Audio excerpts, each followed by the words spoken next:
নবীজি বলেছেন, তোমাদের মধ্যে উত্তম সেই ব্যক্তি যে ব্যক্তি নিজে কোরআন শেখে আর অপরকে শেখায়, সেই হচ্ছে উত্তম ব্যক্তি। যেহেতু কোরআন পড়ে মানুষের ব্যক্তি, পরিবার, সমাজ ও রাষ্ট্রের মধ্যে বড় রকমের পরিবর্তন আনার জন্য কোরআনের বিকল্প কিছুই নাই। এই জন্য কোরআন যারা আছে, কোরআন যে বোঝে আর আল্লাহর রহমত যদি থাকে, তাহলে কোরআন এর মাধ্যমে সে হেদায়েত পেয়ে যায়। আর কোরআন যার কাছে নাই, তার সম্পর্কে বলা হয়েছে, আন ইবনে আব্বাস রাদিয়াল্লাহু তাআলা আনহু আন্নাহু قال قال رسول الله صلى الله عليه وسلم ان الذي ليس في جوفه شيء من القرآن كالبيت الخريب صدق النبي صلى الله عليه وسلم। হুজুর বলেছেন, যেই সিনার ভেতরে, যেই স্মৃতির ভেতরে কোরআন নাই, সেই দেহটা একটা পোড়ো বাড়ির মতো, সেটা একটা বিরান বাড়ির মতো। বিরান বাড়িতে যা কিছু থাকে, কোরআন শূন্য দেহের মধ্যে, কোরআন শূন্য স্মৃতিওয়ালা লোকের মধ্যে তাই থাকে। অর্থাৎ তার মধ্যে খোদাভীতি থাকে না, চরিত্র থাকে না, ঈমান থাকে না, কিছুই থাকে না। সুতরাং কোরআন হচ্ছে মূল, ফাউন্ডেশন, কোরআন হচ্ছে ভিত্তি। এই কোরআনকে যদি জাতি বুঝতে পারে, এর উপরে যদি আমল করতে পারে, তাহলেই তাদের জন্য কল্যাণ বয়ে আসবে। আমি আপনাদের সামনে আলোচনা করতে চাই, আমাদের হযরত পীর সাহেব কেবলা যে আলোচনা শুরু করেছিলেন শেষ করতে পারেন নাই, আমি সেখান থেকেই শুরু করি। তাহলে তিনি এমন একটা সূরার কথা এখানে আলোচনা করেছেন, যেই সূরা হচ্ছে কোরআনে কারিমে যা আছে ওই সূরাটার মধ্যে তাই আছে। সুবহানাল্লাহ কইতে ইচ্ছা করলো না? 30 পারা কোরআন শরীফের মধ্যে যা আছে সূরা ফাতিহার মধ্যে তাই আছে। সুতরাং এই সূরা ফাতিহা আসুন আলোচনা করে দেখি কি মধু আল্লাহ পাকের মধ্যে রেখেছেন। 30 পারা কোরআন শরীফে যা আছে তাই সূরা ফাতিহা। সুবহানাল্লাহ, সুবহানাল্লাহি ওয়া বিহামদিহি। আসুন আগে আমরা তেলাওয়াতটা করি, পড়েন আমার সাথে। আউযু বিল্লাহি মিনাশ শাইতানির রাজীম। বিসমিল্লাহির রাহমানির রহিম। আলহামদুলিল্লাহি রাব্বিল আলামিন। সবাই পড়েন, আলহামদুলিল্লাহি রাব্বিল আলামিন আর রহমানির রহিম মালিকি ইয়াউমিদ্দিন ইয়্যাকা না'বুদু ওয়া ইয়্যাকা নাস্তাঈন ইহদিনাস সিরাতাল মুস্তাকিম সিরাতাল লাযীনা আন'আমতা আলাইহিম গায়রিল মাগদুবি আলাইহিম ওয়ালাদ-দাল্লিন। আমিন। সূরা ফাতিহা কোরআনে কারীমের সর্বপ্রথম একটি পূর্ণাঙ্গ সূরা, যেটি সেই সূরাটির নাম হচ্ছে সূরা ফাতিহা। এর আগে যত সূরা নাজিল হয়েছে রাসূল করিম সাল্লাল্লাহু আলাইহি সাল্লামের কাছে তা ছিল 10 আয়াত, 20 আয়াত, 30 আয়াত এরকম করে করে, কিন্তু পূর্ণাঙ্গ সূরা হিসাবে হুজুরের কাছে প্রথম যে সূরাটি নাজিল হয় সেই সূরাটির নাম হচ্ছে সূরা ফাতিহা। আর এই ফাতিহা এটা গ্রন্থের প্রারম্ভিকা হিসাবে রাখা হয়েছে বলে এই সূরাটির নাম হচ্ছে আল ফাতিহা, সূরাতুল ফাতিহা অথবা ফাতিহাতুল কিতাব। যার সাহায্যে কোনো জিনিসকে উদ্বোধন করা হয়, শুরু করা হয়, সেটার নাম হচ্ছে ফাতিহা। সূরা ফাতিহার একটা নাম না, বরং এর অনেকগুলি নাম আছে। সূরা ফাতিহার কম বেশি 22টি নাম পাওয়া যায়, আবার তাফসিরে রুহুল মানিতে এর 40টি নাম বলা হয়েছে। সূরা ফাতিহা অত্যন্ত ফজিলতপূর্ণ একটি সূরা, বরকতপূর্ণ সূরা। এই সূরাটির এক নাম হচ্ছে ফাতিহাতুল কিতাব, মানে হচ্ছে কোরআন কুঞ্জিকা, কোরআনের চাবি অথবা কোরআন প্রারম্ভিকা। এটাকে বলা হয়েছে উম্মুল কিতাব, কোরআনের কিতাবের মা। তো মা মানে কোরআন শরীফের পেটে সূরা ফাতিহা হয়েছে তা না। আরবিতে শব্দের অর্থ হচ্ছে কেন্দ্র, সেন্টার, আসল। এই জন্যে মক্কা শরীফকে বলা হয়, কোরআনে কারীম মক্কা শরীফকে বলেছে কি উম্মুল কোরা, গ্রাম সমূহের মা। সারা পৃথিবীর সমস্ত জায়গা থেকে, শহরগঞ্জ গ্রাম থেকে লোকেরা এখানে এসে একত্রিত হয়, সেই জন্য এটার নাম রাখা হয়েছে উম্মুল কোরা। আবার সেনাবাহিনীর পতাকাকে বলা হয় উম্মুন, তার মানে হচ্ছে সমস্ত সেনাবাহিনী এই পতাকার ছায়াতলে ঐক্যবদ্ধ হয়, একত্রিত হয়, সেজন্য সেই পতাকার নাম হচ্ছে উম্মুন। অনুরূপভাবে গোটা কোরআনে কারীমের মধ্যে যা কিছু আছে তা সূরা ফাতিহার ভিতরে কেন্দ্রীভূত করা হয়েছে বলে এটার নাম হয়েছে উম্মুল কিতাব। এটার নাম হয়েছে সূরাতুর রাস। রাস শব্দের অর্থ হচ্ছে মগজ। মগজ হচ্ছে মাথার কেন্দ্রস্থল, আর গোটা কোরআনে কারীমের কেন্দ্রস্থল হচ্ছে সূরা ফাতিহা। সূরা ফাতিহার আরেক নাম হচ্ছে সূরাতুল কানজ, অর্থাৎ খনি, খনির সূরা। তার মানে হচ্ছে জ্ঞান বিজ্ঞানের সমস্ত খনি আল্লাহ পাক সূরা ফাতিহার মধ্যে রেখে দিয়েছেন। সুবহানাল্লাহ ওয়া বিহামদিহি। এর আরেকটা নাম হচ্ছে সূরাতুল ওয়াফিয়া, অর্থাৎ পূর্ণত্ব, পূর্ণত্ব প্রাপ্ত। এই সূরাটি হচ্ছে একমাত্র সূরা যা খণ্ডিত করে পড়া যায় না। কোরআন শরীফের যে কোনো সূরাকে অংশবিশেষ তেলাওয়াত করে নামাজ পড়তে পারেন, অংশবিশেষ পড়তে পারেন, কিন্তু সূরা ফাতিহা হচ্ছে এমন একটি সূরা যে সূরা খণ্ডিত করে পড়া যায় না। পড়তে হলে সবটাই পড়তে হবে, এজন্য এটার নাম হচ্ছে পূর্ণত্ব প্রাপ্ত। এটাকে বলা হয়েছে আসাসুল কোরআন, অর্থাৎ কোরআনের ভিত্তি। 30 পারা কোরআনের পূর্ণাঙ্গ ব্যবস্থা পেশ করা হয়েছে, তার ভিত্তি হচ্ছে সূরা ফাতিহা। এটার নাম হচ্ছে সূরাতুল হামদ, প্রশংসার সূরা। যেহেতু সূরা ফাতিহায় আল্লাহর প্রশংসা দিয়ে ভরা, এই জন্য এটার নাম হচ্ছে সূরাতুল ফাতিহা। এর আরেকটি নাম হচ্ছে সূরাতুশ শুকর, শুকর করা, কৃতজ্ঞতা প্রকাশ করার সূরা। এই সূরাটির মধ্যে মানুষ আল্লাহ পাকের অসীম অনুগ্রহের শুকরিয়া আদায় করে বলে প্রশংসার মাধ্যমে, এই জন্য এটার নাম হয়েছে সূরাতুশ শুকর। সূরাটির না আরেকটি নাম হচ্ছে সূরাতুদ দোয়া। এই সূরাটি একটি দোয়া, একটি প্রার্থনা, আল্লাহ পাকের কাছে প্রার্থনা করা হয়, সেজন্য এটার নাম হচ্ছে সূরাতুদ দোয়া।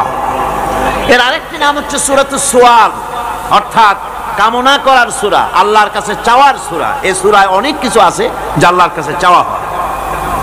এই সূরাটি, এর আরেকটি নাম হচ্ছে সূরাতুশ শিফা, অর্থাৎ প্রতিষেধক, রোগ ব্যাধি ইত্যাদি মুক্ত হওয়ার জন্য। সূরা ফাতিহা আপনারা আল্লাহর ওলিদের কাছে, ওলামাদের কাছে যে যান, পানি নিয়ে, তেল নিয়ে, কালো জিরা নিয়ে, ওনারা যা পড়ে ফু দেন, সেই গোপন কথাটা বলে দেই, সেটা হচ্ছে সূরা ফাতিহা।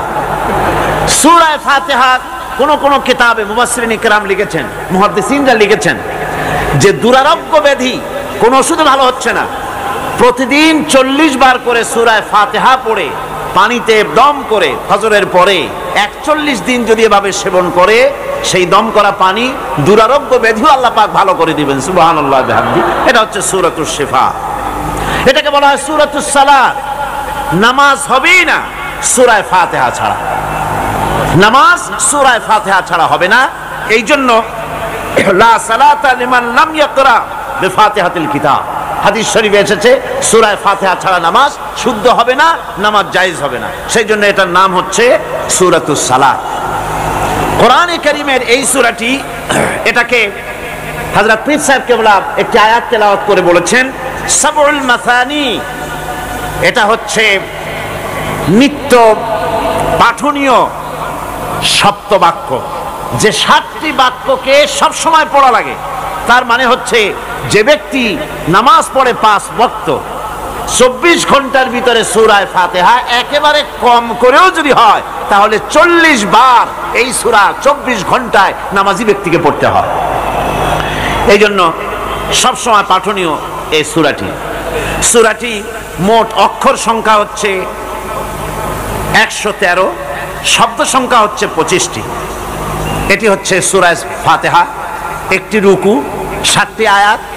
নাজিলের অবতীর্ণ হওয়ার স্থান হচ্ছে মক্কা আল মুকাররমা। রাসূল করিম সাল্লাল্লাহু আলাইহি ওয়াসাল্লামের মক্কি জিন্দেগিতে সূরাটি অবতীর্ণ হয়। এখন একটি প্রশ্ন, সূরা ফাতিহার উপরে আরেকটি আয়াত আছে, কি আছে? পড়েন সবাই, বিসমিল্লাহির রহমানির রহিম। স্বাভাবিকভাবেই প্রশ্ন ওঠে যে বিসমিল্লাহির রহমানির রহিম সূরা ফাতিহার পূর্বে যে লাগানো হয়েছে, এটা সূরা ফাতিহার আয়াত কিনা, সূরা ফাতিহার অংশ কিনা? এর উত্তরে বলা যায়, কোন কোন সাহাবী, কিছু সংখ্যক সাহাবায়ে কেরাম রিদওয়ানুল্লাহ তাআলা আলাইহিম আজমাইন, তারা মনে করতেন যে সূরা ফাতিহার অংশ হচ্ছে বিসমিল্লাহির রহমানির রহিম। এমনকি ইমাম শাফি রহমাতুল্লাহ আলাইহি তিনিও এই ধারণা পোষণ করতেন। ইমাম আলুসি রহমাতুল্লাহ আলাইহি তার তাফসীরের ভিতরে তিনি এ বিষয়ে বিভিন্ন ধরনের 10টি মত পেশ করেছেন। ইমাম রাজি রহমাতুল্লাহ আলাইহি তার তাফসীরের ভিতরে 16টি যুক্তি ধারা পেশ করেছেন বিসমিল্লাহকে সূরা ফাতিহার আয়াত হিসেবে। কিন্তু ইমাম আলুসি রহমাতুল্লাহ আলাইহি তিনি বহু প্রমাণ দিয়ে, দলিল দিয়ে প্রমাণ করেছেন যে এটি সূরা ফাতিহার আয়াত নয়, এটি বিচ্ছিন্ন আরেকটি আয়াত, যা কোরআনে কারীমের মধ্যে সূরা আন-নামলের ভিতরে আল্লাহ রাব্বুল আলামিন এটাকে উল্লেখ করেছেন। সুতরাং সূরা ফাতিহার অংশ এটি নয়। অবশ্য সূরা তাওবায় প্রত্যেক সূরায় যে বিসমিল্লাহ লাগানো হয়েছে, এটা আল্লাহ পাকের হুকুমে। কার হুকুমে লাগানো হয়েছে? আল্লাহ পাকের হুকুম অনুযায়ী প্রতিটি সূরার প্রথমে বিসমিল্লাহির রহমানির রহিম লাগানো হয়েছে, ব্যতিক্রম শুধু সূরা তাওবা। একজন মানুষকে যদি কোরআনে কারীমকে খতম করতে হয়, তো একেবারে পুরাপুরি 114 বার বিসমিল্লাহির রহমানির রহিম পড়তে হয়। এই বিসমিল্লাহির রহমানির রহিম যখন প্রথম নাজিল হয় কোরআন, তখন আল্লাহ রাব্বুল আলামিন এভাবে নাজিল করেছিলেন, ইকরা বিসমি রাব্বিকাল্লাযী খালাক, পড়ো তোমার রবের নামে। তো রবের নাম নিয়ে পড়া হচ্ছিল। এর বলে সেটা কি? সেটা এসে গেল বিসমিল্লাহির রহমানির রহিম। বিসমিল্লাহির রহমানির রহিম আল্লাহ পাকের নির্দেশ অনুযায়ী প্রত্যেক সূরার ভেতরে, প্রত্যেক সূরার প্রথমে আল্লাহ পাক এটাকে লাগিয়ে দেওয়ার ব্যবস্থা করলেন। এটি একটি অতীব বরকতপূর্ণ সূরা, বরকতপূর্ণ আয়াত। দ্বীন এবং শরীয়তের যে অপূর্ব নিয়ামত কোরআনে কারীম আল্লাহ পাক আমাদের দান করেছেন। বিসমিল্লাহ পড়ার অর্থই হচ্ছে তাই যে পরম করুণাময়, যিনি দাতা এবং দয়ালু, তার নামে শুরু করছি। তার মানে হলো এই কোরআন হচ্ছে সর্বশ্রেষ্ঠ নিয়ামত। এই নিয়ামত যিনি দিয়েছেন তার নাম নিয়ে শুরু করার জন্যই বিসমিল্লাহির রহমানির রহিম বলতে বলা হয়েছে। রাসূল করিম সাল্লাল্লাহু আলাইহি ওয়াসাল্লাম বলেছেন, কুল্লু আমরিন যিবালিন লাম ইউবদাউ ফীহি বিসমিল্লাহ ফাহুয়া আবতার। অর্থাৎ যে কোনো বৈধ কাজের শুরুতে যদি বিসমিল্লাহ বলা না হয়, তাহলে তা বরকত শূন্য হয়ে যায়, তার মধ্যে বরকত থাকে না। বর্তমানে আমাদের দেশে এক শ্রেণীর লোকেরা এই বিসমিল্লাহির রহমানির রহিমকে অনুবাদ করার এক কুপ্রথা চালাবার অপপ্রচেষ্টা চালাচ্ছে। অনুবাদে দোষ কিছু নাই, অনুবাদে দোষ কিছু নাই। কোরআনে কারীম বোঝার জন্য খুব ভালো করে লক্ষ্য করবেন, কোরআনে কারীম বোঝার জন্য যে কোনো ভাষার আশ্রয় আপনি গ্রহণ করতে পারেন। আপনি ইংরেজিতে বুঝুন, আপনি উর্দুতে বুঝুন, আপনি আরবিতে বুঝুন, আপনি বাংলায় বুঝুন, কোনো আপত্তি নাই। কোরআন আপনি যে কোনো ভাষায় বুঝতে পারবেন। কিন্তু যখন কোরআন তেলাওয়াত করবেন, তখন আরবিতেই তেলাওয়াত করতে হবে, অন্য কোনো ভাষায় তেলাওয়াত করা জায়েজ নাই। কোরআনে কারীম যে আল্লাহ পাক হেফাজত করেছেন, কোরআন হেফাজত করেছেন কে? আল্লাহ রাব্বুল আলামিন বলেন, ইন্না নাহনু নাযালনা যিকরা ওয়া ইন্না লাহু লাহাফিজুন। নিঃসন্দেহে কোরআন নাজিল করেছি আমি আল্লাহ, আর এর সংরক্ষণের সবটুকুন দায়িত্ব আমি আল্লাহ আমার নিজ হাতে গ্রহণ করেছি। কোরআন যে আল্লাহ হেফাজত করলেন, পৃথিবীর তাবৎ ধর্মগ্রন্থগুলি উল্টাপাল্টা হয়ে গেল।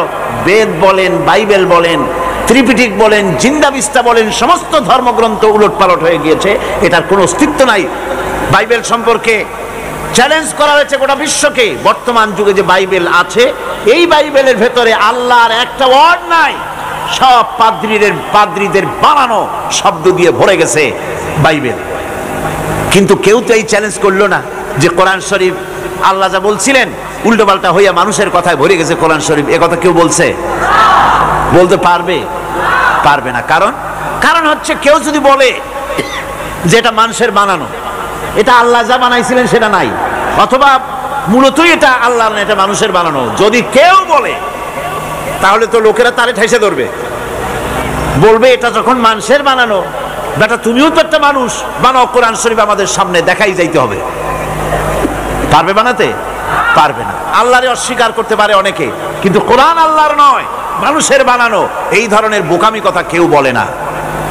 কোরআন যে আল্লাহ হেফাজত করলেন, তার মধ্যে যত উপকরণ আল্লাহ পাক ব্যবহার করেছেন, কোরআন হেফাজতের জন্য যতগুলি ব্যবস্থা আল্লাহ পাক নিয়েছেন, তার মধ্যে অন্যতম ব্যবস্থা হচ্ছে এই যে কোরআনে কারীমকে ভিন্ন কোনো ভাষায় পড়া যাবে না।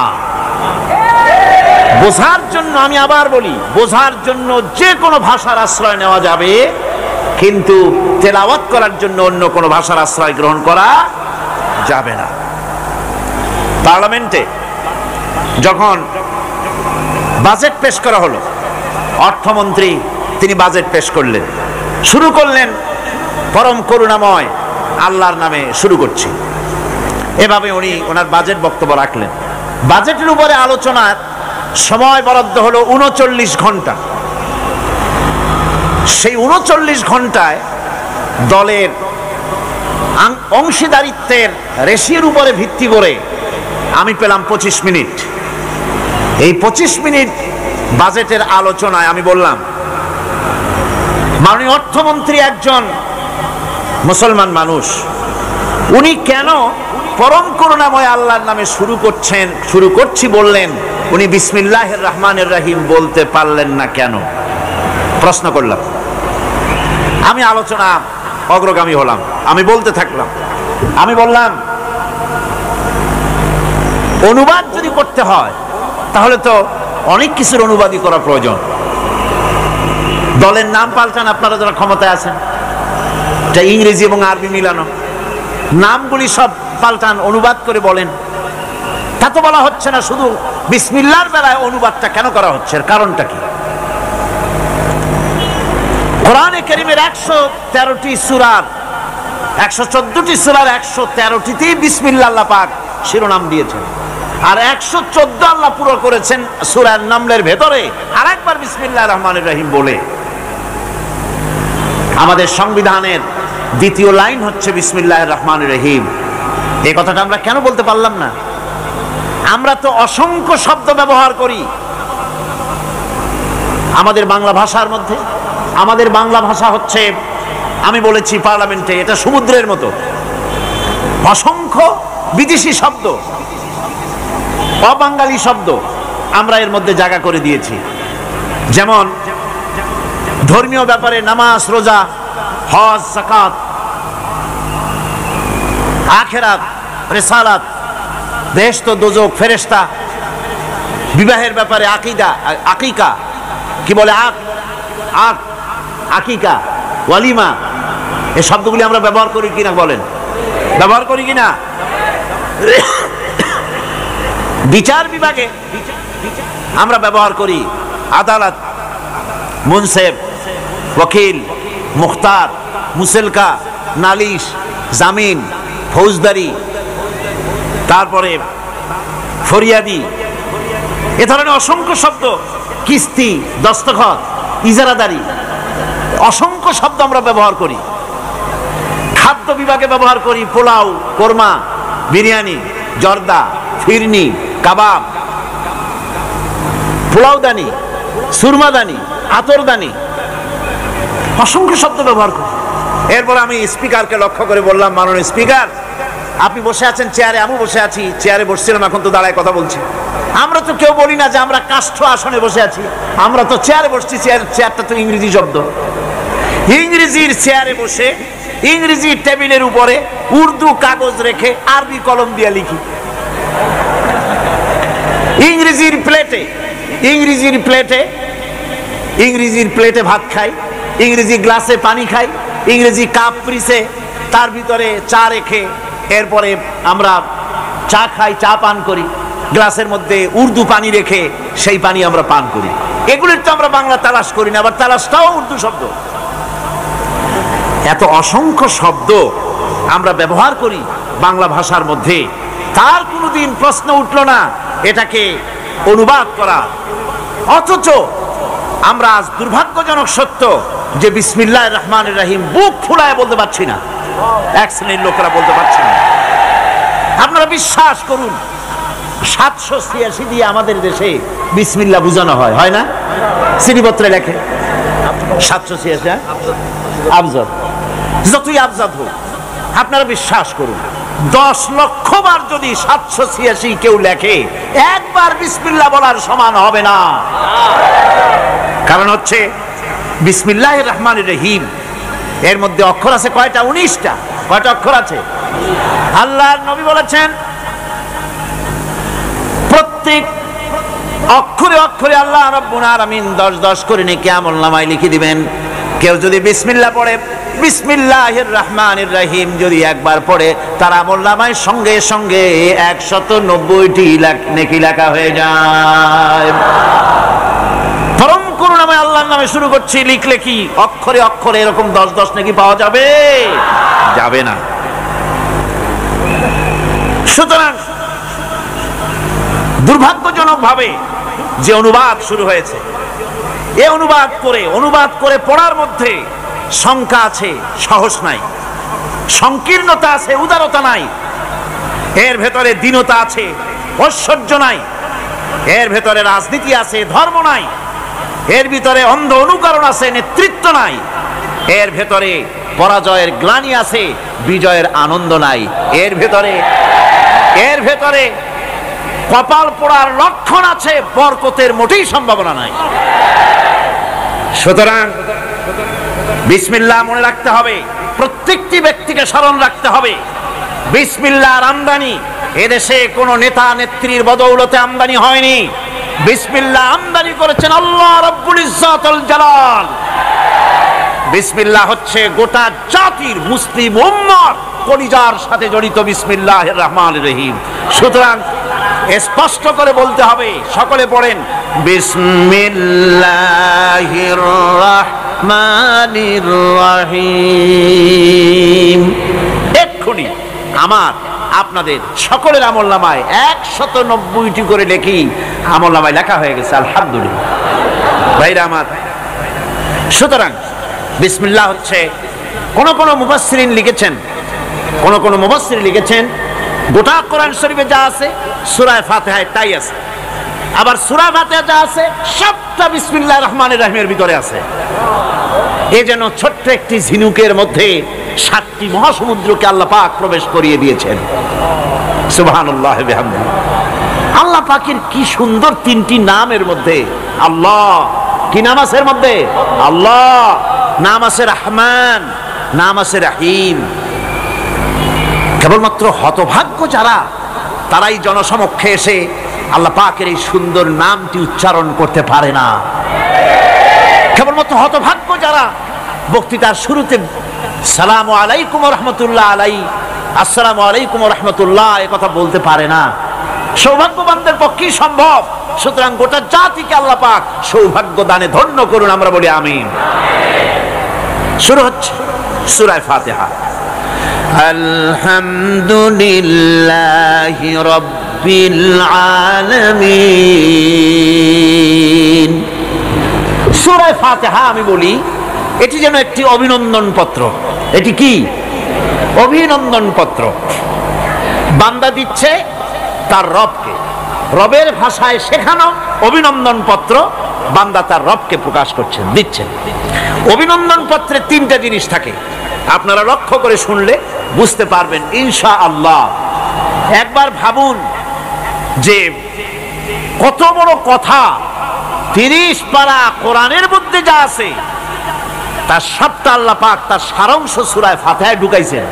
তাহলে এটা জিনিসটা কি এটা বুঝতে হবে, এবং সেই ধরনের অন্তর নিয়ে মন নিয়ে বসতে হবে আর বুঝতে চেষ্টা করতে হবে। আমি ধীরে ধীরে আপনাদের সামনে পেশ করব ইনশাআল্লাহ, বিইজনিল্লাহ, বিমাশিয়াতিল্লাহ, বিফদলিল্লাহ।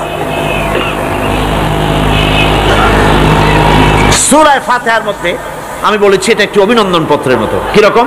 অভিনন্দন পত্রে তিনটা জিনিস থাকে। কয়টা জিনিস থাকে? তিনটা। প্রথমে থাকে প্রশংসা। অভিনন্দন পত্রে প্রথমে কি থাকে? প্রশংসা। 2 নম্বরে থাকে পরিচয়। 3 নম্বরে থাকে দাবি। 3 নম্বরে থাকে দাবি।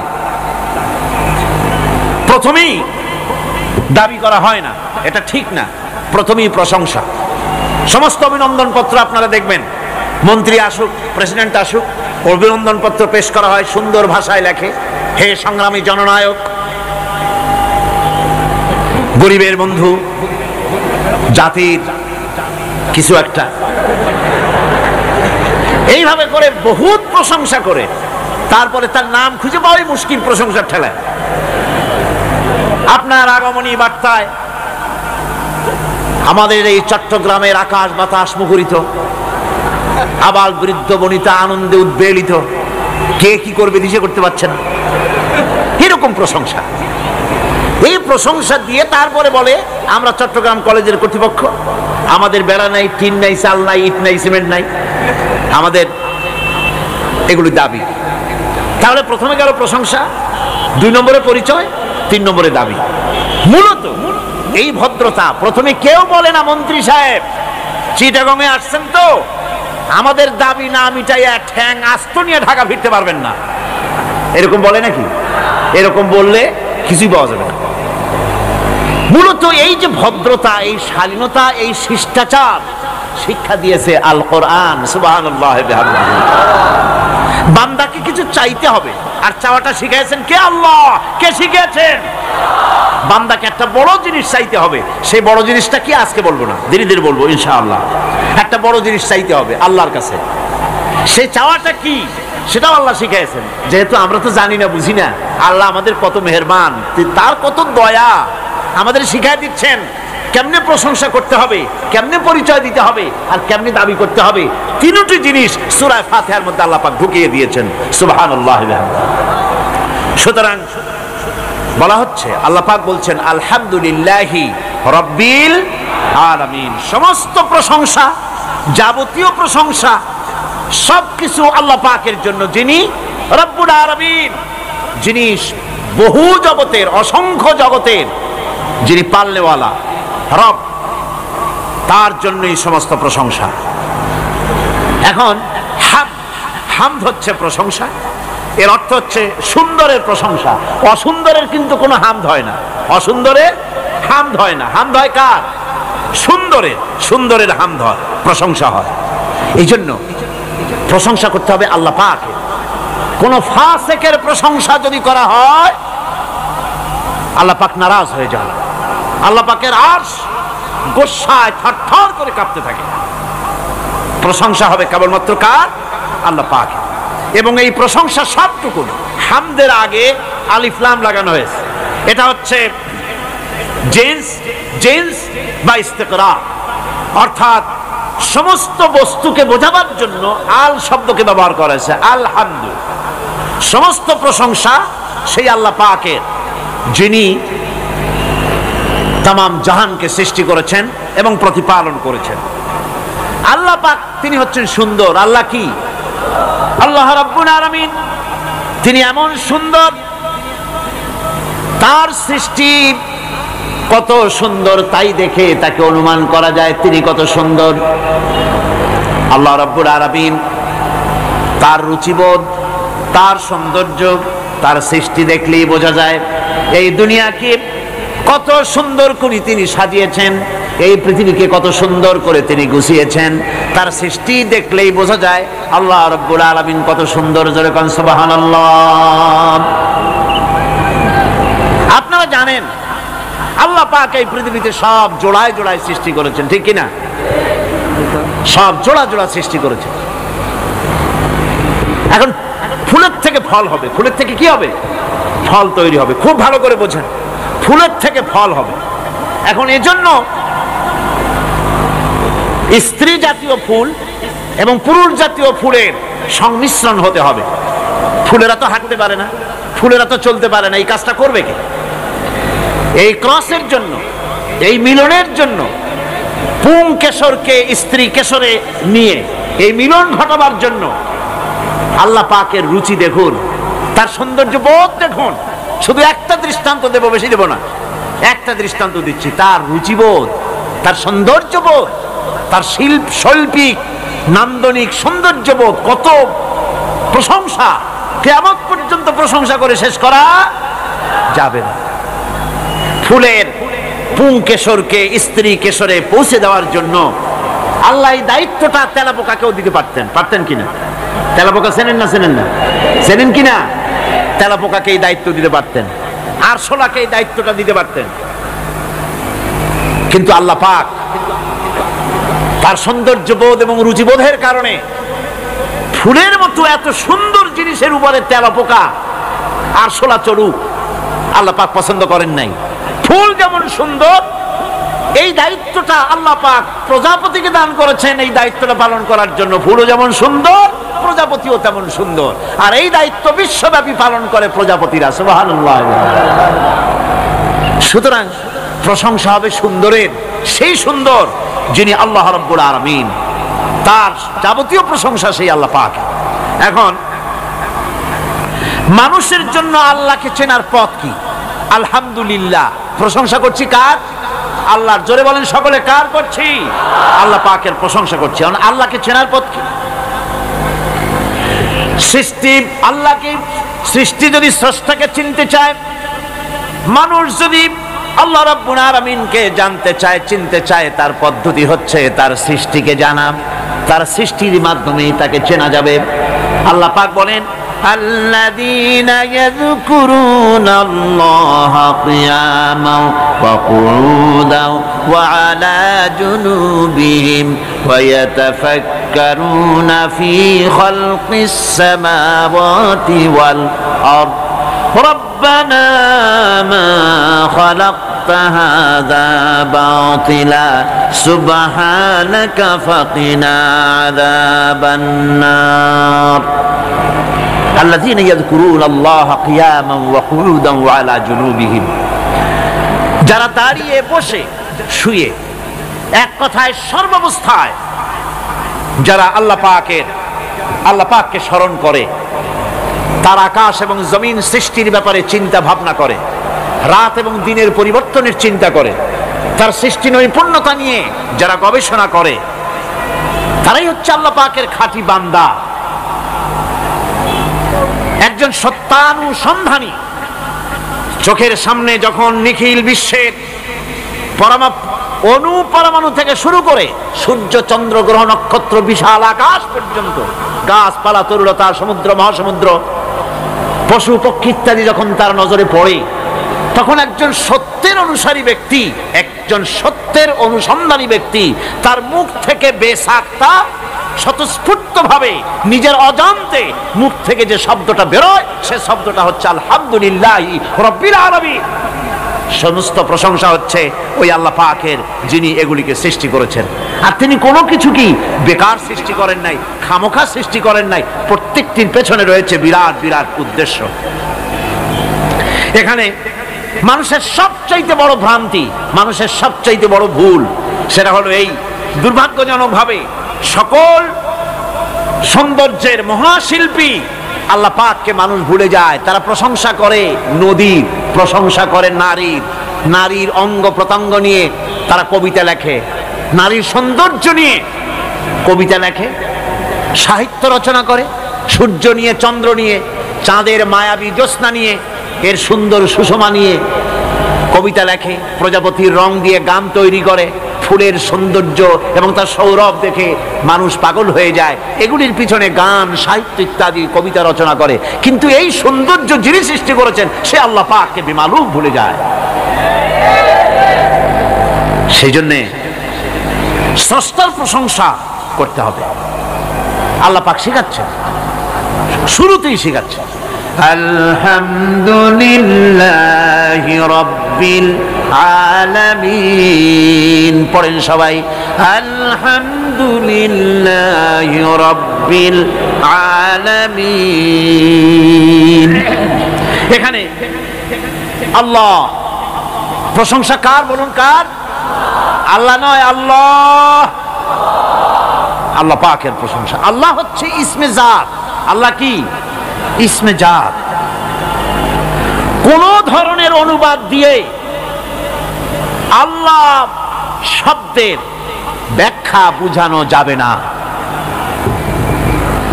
আল্লাহ এটাকে যদি সৃষ্টিকর্তা লেখা হয় তাহলে আল্লাহ শব্দের হক আদায় হবে? সৃষ্টিকর্তা বলতে তো বুঝাই যায়, তা তো আছে খালেক, সৃষ্টিকর্তা। এই জন্য আল্লাহ পাকের একটা সিফাতি নাম আছে না? সে নাম কি? খালেক। আল্লাহ এটাকে কোনো অনুবাদ দিয়ে সৃষ্টিকর্তা বলে বোঝানো যাবে না। আল্লাহ হচ্ছেন এমন, পৃথিবীতে যত ধর্মের লোকেরা তাদের স্রষ্টাকে ডাকে, কেউ বলে ভগবান, কেউ বলে ঈশ্বর, কেউ বলে পরমেশ্বর, কেউ বলে বিধাতা, কেউ বলে গড, কেউ বলে জিহোবা। বলেন এরকম? কথা না বললে বুঝি কি বলে? এর প্রত্যেকটি শব্দের প্রতিশব্দে স্ত্রীলিঙ্গে অন্য শব্দ আসবে। ভগবান বললে কি হবে? ভগবতী। ঈশ্বর বললে ঈশ্বরী। পরমেশ্বর বললে পরমেশ্বরী। বিধাতা বললে বিধাত্রী। গড বললে গডে আসবে। এখন গড আরো বেকায়দা। গডটারে যদি উল্টায় দেন এমন সর্বনাশ হবে যা বলার মতো না। আর এই শব্দ দিয়েও বোঝার উপায় নাই যে তারা কি বলতে চায়। শব্দকে খণ্ডিত যদি করা হয় তাও বোঝা যাবে না যে কি বলতে চায়। অথচ আল্লাহ পাক হচ্ছেন, আল্লাহ পাকের নাম হচ্ছে এমন একটি নাম, আমাকে যদি কেউ বলে যে অন্য কোনো ব্যাখ্যা চাই না, আল্লাহ দিয়ে আল্লাহরে বুঝায় দেন, তো আল্লাহ দিয়ে আল্লাহরে বুঝানো যাবে। এরকম কোরআনে কারিমের মধ্যে আল্লাহ আয়াতে কারিমা সেট করে রেখেছেন। সুবহানাল্লাহ। যদি আপনারা বলেন আমাকে যে আল্লাহ দিয়ে আল্লাহর পরিচয় করায় দেন, তো আমি বলবো আল্লাহ রাব্বুল আলামিন কোরআনে কারিমের মধ্যে বলেছেন, আল্লাহু লা ইলাহা ইল্লা হুয়াল হাইয়ুল কাইয়্যুম। কোন সূরায় আছে? কোন আয়াতে? আয়াতুল কুরসি।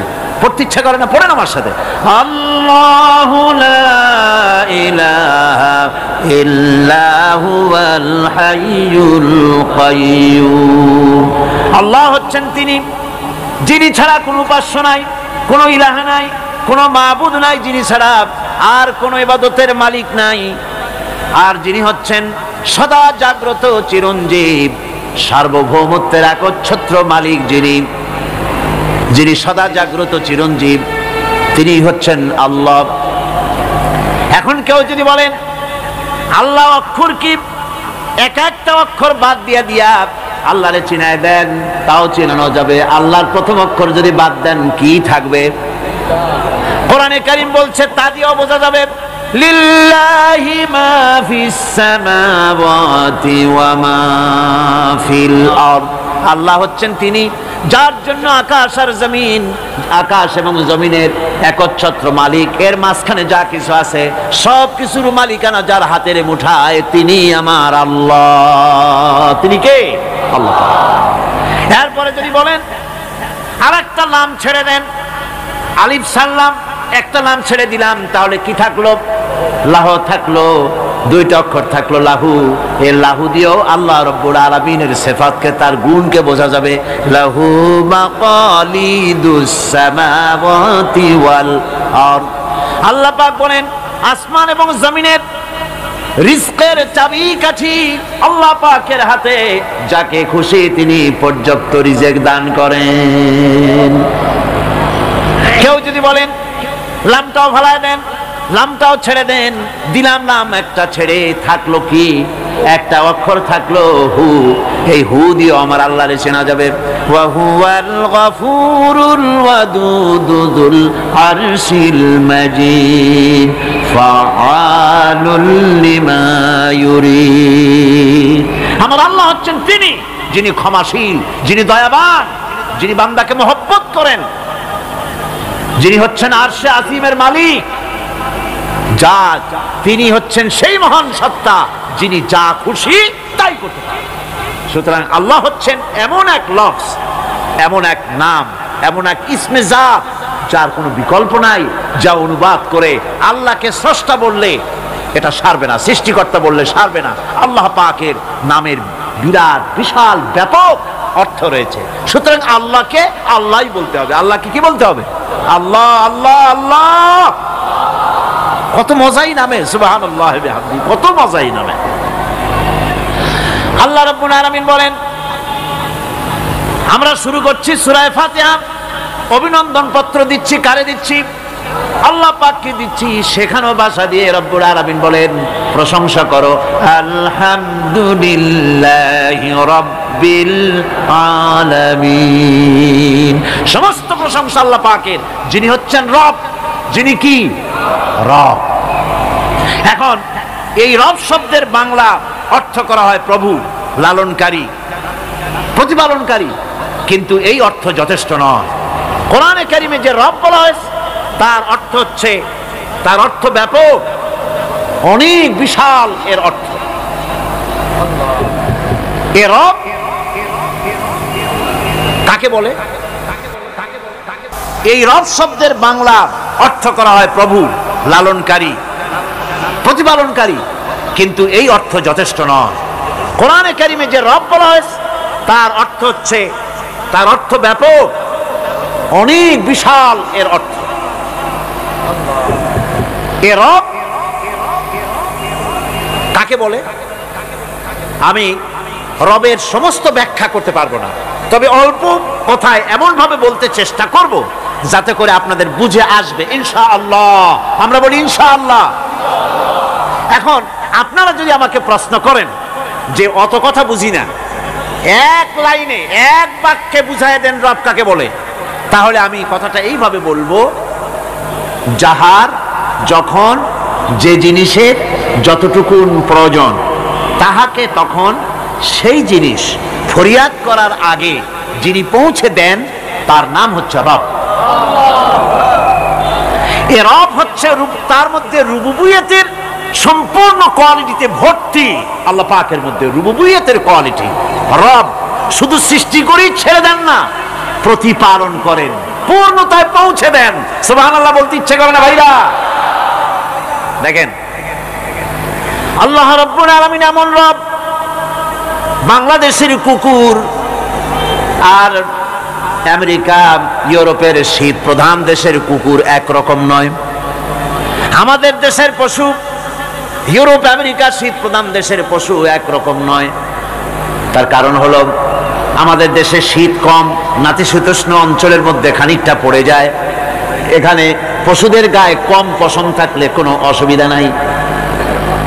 ভেড়া, ঘোড়া, কুকুর, বন্য প্রাণীকে কেউ তো কম্বল দেয় না, ল্যাব দেয় না, রাজাই দেয় না, খাতা দেয় না, চাদর দেয় না।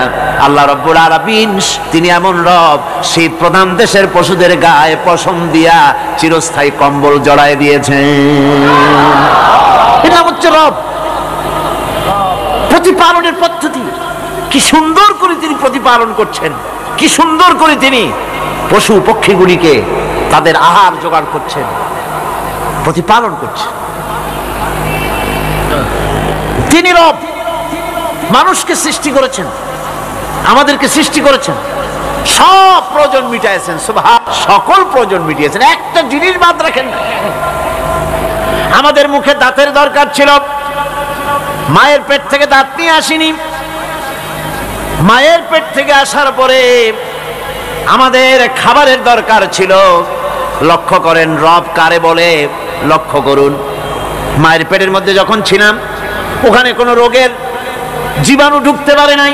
ফি করারিম মাকিন, একটি সুরক্ষিত জায়গায় আল্লাহ রাব্বুল আলামিন বাচ্চাকে রেখেছেন, যেখানে কোনো সর্দি হবে না, জ্বর হবে না, সর্দি হবে না, ব্রঙ্কাইটিস হবে না, ডায়াবেটিস হবে না, প্রেসার হবে না। মায়ের পেটের মধ্যে বাচ্চাকে এমন জায়গায় আল্লাহ যত্ন করে রেখেছেন। এই বাচ্চা যখন মায়ের পেট থেকে বেরিয়ে এলো তখন তার পরিবেশ অত্যন্ত খারাপ। এখানে পলিউশন আছে, এখানে কার্বন ডাই অক্সাইড আছে, এখানে বিষাক্ত হাওয়া আছে, এখানে দূষিত আবহাওয়া রয়েছে। প্রতি মুহূর্তে তাকে প্রতি মুহূর্তে রোগ তাকে হামলা চালাতেছে। এই রোগের থেকে সে বাচ্চা বাঁচবে কি করে? এজন্য রব্বুল আলামিন তিনি এমন রব, মায়ের বুকের মধ্যে যে খাবার তৈরি করলেন বাচ্চার, ওই খাবারের মধ্যে বাচ্চার ওষুধও আল্লাহ পাক বানায়া দিলেন। মায়ের বুকের দুধ শুধু দুধ নয়, এটা ওষুধ। সুবহানাল্লাহ। এটা খাদ্য, এটা ওষুধ, এটা ভিটামিন, এটা ক্যালসিয়াম, এটা কার্বোহাইড্রেট, যা দরকার বাচ্চার জন্য সব আল্লাহ মায়ের দুধের মধ্যে দিয়ে দিলেন। যতক্ষণ বাচ্চা পেটে ছিল দুধ ছিল ঘন, যখন বাচ্চা মায়ের পেট থেকে বেরিয়ে এলো দুধটা হয়ে গেল পাতলা। এই পাতলা দুধটা খাবে, ওষুধ আছে এর মধ্যে, ভিটামিন আছে, খাইতে যেন বিস্বাদ না হয় একটু মিষ্টি দিয়ে দিলেন আল্লাহ, যাতে বাচ্চা মুখ ফিরায় না নেয়, সেজন্য খাইতে চায়। তারপরে যখন বাচ্চার হাড্ডি খেতে হবে, মাছ খেতে হবে, গোশত খেতে হবে, দুধের আর দরকার নাই, তার শরীরের ভিতরে রেজিস্ট্যান্স, রোগ প্রতিরোধক শক্তি তৈরি হয়েছে, এখন আরো ভালো খাবার দরকার। আল্লাহ রাব্বুল আলামিন মায়ের দুধকে শুকায় দিলেন, চুষলে আর পাওয়া যাবে না, দুধ শুকায় গেছে, এখন বাইরের খাবার খেতে হবে। আসছিল যখন মুখে দাঁত ছিল না, বাইরে যখন এলো দাঁতের যখন দরকার হলো, কোন আল্লাহর বান্দা কি আল্লাহর কাছে দরখাস্ত করেছেন যে আল্লাহ আমার কয়েকখান দাঁত দাও, দাঁত ছাড়া আমি চাবাই কেমন? এই সবগুলি দাঁত কে সেট করে দিলেন? রব্বুল আলামিন দাঁতগুলিকে সেট করে দিলেন, মুখের মধ্যে দাঁত এসে গেল। আল্লাহ রব্বুল আলামিন শরীরটাকে সাজিয়ে গুছিয়ে, হিউম্যান বায়োলজি যাকে বলা হয়, এই শরীরকে যে সুন্দর করে আল্লাহ পাক তৈরি করলেন বলে শেষ করা যাবে না, কত সুন্দর করে আল্লাহ পাক বানিয়েছেন। জামাল নাসেরের পাঠানো সেই লোকটি জেলখানার ভিতরে দৃশ্য দেখে অবাক হয়ে ফিরে এসে বললেন, জাহাপানা, কয়েকখানার ভিতরে গিয়ে দেখলাম সৈয়দ কুতুব নামাজের ভিতরে সিজদায় পড়ে আছে, আর শিকারী পাগলা কুকুর তার পাশে বসে তাকে পাহারা দিতেছে। মৃত্যুর ভয় ইমানদারেরা করে না। তাকে বলা হয়েছিল ক্ষমা চাওয়ার জন্য, তিনি বলেছেন মাজলুমকে ক্ষমা চাইতে হবে জালেমের কাছে, এর থেকে ফাঁসি গ্রহণ করে শাহাদাতের দরজা নিয়ে হাসি মুখে আমি আমার মনিবের দরবারে খাড়া হতে চাই। এটাই হলো ঈমান। হ্যাঁ, জামাল নাসেরকে আল্লাহ পাক ইন্তেকাম নিলেন, দুনিয়া থেকে বিদায় করে দিলেন। সম্রাট আকবর নাম শোনেন নাই? কোথাকার প্রেসিডেন্ট? ভারতবর্ষে। কত বড় নাম করা ব্যক্তি, দ্বীন ইলাহি চালু করলো, তার নামে আল্লাহু আকবার চালু করলো। আল্লাহু আকবার বলতে যেন তারে বোঝানো হয়, জিল্লে ইলাহি বলে ঘোষণা করা লাগলো তাকে। তার সামনে মাথা নত করার ব্যবস্থা করে দিল, কুর্নিশের ব্যবস্থা করে দিল। হযরত মুজাদ্দিদ আল বিসানি রাহমাতুল্লাহ আলাইহি এর বিরোধিতা করলেন। বিরোধিতা করার পরে সম্রাট জাহাঙ্গীর তার জেলের মধ্যে ঢুকাই দিল। তাকে যখন দরবারে দাওয়াত দিয়েছিল, একটা গেট বানালো যাতে করে তার মাথা নিচু করে ঢোকা লাগে। আল্লাহর মাহবুব বান্দা মুজাদ্দিদ আল বিসানি রাহমাতুল্লাহ আলাইহি তিনি মনে করলেন এখানে গেটটা নিচু করা হয়েছে যাতে করে আমি মাথা নিচু করে ঢুকি, আর এটাই সে কুর্নিশ হিসাবে ধরে নেবে। তিনি মাথা নিচু করলেন না, মর্দে মুজাহিদ বাদশার দরবারে নিজের বাম পাখানা আগে ঢুকাইয়া দিলেন। এই অপরাধে তাকে কারারুদ্ধ করা হলো। জেলখানার ভিতরে তিনি আছেন। কয়েক মাস পরে জেলার সাহেব চিঠি লিখেছেন বাদশার কাছে, জাহাপানা, জেল তো হয় চোরের জন্য, ডাকাতের জন্য, বদমাশদের জন্য। কারে পাঠাইলেন জেলখানায়? মুজাদ্দিদ আল বিসানি নামক যে ব্যক্তিকে জেলে পাঠিয়েছেন, তিনি আসার পরে কয়েক মাসে আমার জেলের মধ্যে চোর আর ডাকাত যা ছিল সব আল্লাহর ওলিতে পরিণত হয়ে গেছে। সম্রাট আকবর সেকেন্দ্রায় তার কবর রয়েছে, কেউ জিয়ারত করতে যায় না। মুজাদ্দিদ আল বিসানি রাহমাতুল্লাহ আলাইহি হযরতে খাজা মুঈনুদ্দিন চিশতি রাহমাতুল্লাহ আলাইহির দরবারে আজও হাজার হাজার মানুষ কবরের কাছে জিয়ারত করতে যায়। দিনদার, ইমানদার, সৎকর্মশীল হলে আল্লাহ পাক তার মহব্বত মানুষের দিলের মধ্যে পয়দা করে দেন। ভাইরা আমার, এই পৃথিবীর বুকে ভালো কাজ যারা করে তাদের জন্য ফুল বিছায় কেউ দেয় না। ফুল দেয়? ফুল দেয় না, কণ্ঠকা কীর্ণ থাকে। নবীজি কালেমার দাওয়াত দিয়েছিলেন, এই কারণে নবী কোনো ফুলের বিছানা পান নাই, ফুলের মালা পান নাই। কাফির বেঈমানেরা নবীজিকে মারধর করেছে, দান্দার মোবারক শহীদ করেছে। হযরত বেলালকে উটের পায়ের সাথে বেঁধে দিয়ে উট তাড়ায় দিয়েছে। দড়ির মাথায় বেলাল বাঁধা, পিঠের থেকে চামড়া খসেছে, মাথা থেকে চামড়া খসে গেছে। উত্তপ্ত মরুভূমির উপরে হযরত বিলালের রক্তাক্ত শরীরকে চিৎ করে শোয়াই দিয়েছে। চতুর্দিকে কাফেরেরা দাঁড়ায়া লোহার ডান্ডা দিয়ে তাকে পিটাইছে আর বলেছে লাত মানাতির উপরে এখনো ঈমান আন। হযরত বিলাল একটা ভাঙ্গা আঙ্গুল কোন রকম আকাশের দিকে উঁচু করে বলেছেন আহাদ আহাদ আহাদ লা ইলাহা ইল্লাল্লাহ লা ইলাহা ইল্লাল্লাহ মুহাম্মাদুর রাসূলুল্লাহ। কত চলে পুলিশকে যে দায়িত্ব, যে ক্ষমতা গভর্নমেন্ট দেয়, সরকারি আইনে পুলিশের যে দায়িত্ব আছে, যে পাওয়ার আছে, পুলিশ যদি তার পাওয়ারকে নির্দ্বিধায় যদি এই দায়িত্ব পালন করতে পারত, আমি বলতে চাই গোটা দেশ একটা সুন্দর দেশে পরিণত হয়ে যেত। কিন্তু পুলিশ কি তার দায়িত্ব অবলীলাক্রমে পালন করতে পারে? পুলিশ বহু কষ্ট করে খাগড়াছড়ি আর বান্দরবানের পাহাড় ঘুরে ঘুরে বড় ডাকাতরে ধরে ফেলেছে। বড় চোরাচালানি, স্বর্ণ চোরাচালানকারী বড় একটা ডাকাতরে ধরে ফেলাইছে, জীবনের ঝুঁকি নিয়ে ধরছে। আসামি ধরা কি এত সহজ? গেলেই আসামি কয় যে আমার হাতে হ্যান্ডকাপ পরাই দেন, আমি আসছি। এরকম করে না, জীবনের ঝুঁকি নিয়ে তারপরে পুলিশ গ্রেফতার করে, তাদেরকে গ্রেফতার করলো। পরের দিন টেলিফোন আসলো, হ্যালো চট্টগ্রামের এসপি? বলে হ্যাঁ। তুমি ধরছো কারে? আরে ধরছি তো বলটু মিয়ারে। কেন ধরলা তারে? কয় স্যার অস্ত্র শুদ্ধা ধরছি। তাতে কি হয়েছে? আমার পার্টির লোক অস্ত্র শুদ্ধা ছাড়িয়ে দিবি যদি চাকরি করতে চাস। কথা ঠিক কিনা? এগুলি অনেক আগে হতো, আজকাল হয়তো হয় না, আজকালও হয়। আমি এ কথা কেন বললাম? থানায় আসামিদেরকে ধরা হয়, জেল হয়ে গেল, কয় মাস পর বেরিয়ে গেল। থানায় তার নামটা আসামির খাতায় লেখা গেল, চোর হিসাবে, ডাকাত হিসাবে, সন্ত্রাসী হিসাবে, চোরাচালান হিসাবে, ঠিক কিনা? আবার ধরা পড়লো, আবার নাম উঠলো, আবার ধরা পড়লো, আবার নাম উঠলো, জেল থেকে মুক্ত হলো না, ঠিকই থাকলো খাতায়। কিন্তু কোন বান্দা যদি গুনাহ করে, আল্লাহর বান্দার জন্য যে খাতা আছে, ফেরেশতারা যেটা লেখে, ওইখানে গুনার খাতায় তার নাম উঠে গেল। রব্বুল আলামিন বলেন, আমার বান্দা যদি গুনাহ করার পর বুঝতে পেরে যখন তওবা করে, তখন শুধু গুনাহ মাফ করি না, গুনার খাতা থেকে নামটাও আমি মুছে ফেলে দেই। আমার বান্দা যখন শয়তানের ওয়াসওয়াসায় পড়ে একটা নেকের একটা গুনাহ নিয়ত করবে, গুনাহ করার নিয়ত করবে, গুনাহটা করে নাই, পাপ লিখবা না। গুনাহ করা হয়ে যাওয়ার পর একটা গুনার জন্য একটা গুনাহই লিখবা। আর যদি আমার বান্দা কোন একটি নেকির কাজের নিয়ত করেছে, হজের নিয়ত করেছে, হজে যায় নাই, মাদ্রাসা মসজিদে দান করবে, চট্টগ্রাম তাফসীরুল কোরআন মাহফিলে দান করবে, করে নাই এখনো, শুধু নিয়ত করেছে, নেক নিয়তের কারণে আমলনামায় একটা নেকি লিখে দিবা। আর যখন নেকির কামটা করা হয়ে যাবে, আল্লাহ পাক বলেন, মান জাআ বিল হাসানাতি ফালাহু আশরু আমসালিহা। নেকির কাজটা যখন করা হয়ে যাবে, আমার বান্দার আমলনামায় একটা নেকের পরিবর্তে 10টা গ্রেস মার্ক লাগাইয়া 10 গুণ বাড়াইয়া দিবা। আমি বান্দা, আল্লাহ পাক বলেন, বান্দার কোন আমলের উপরে আমি জুলম করি না। বান্দা যদি যে সব কাজ করবে, সমস্ত নেক কাজের জন্য আমি তাকে সওয়াব দান করব।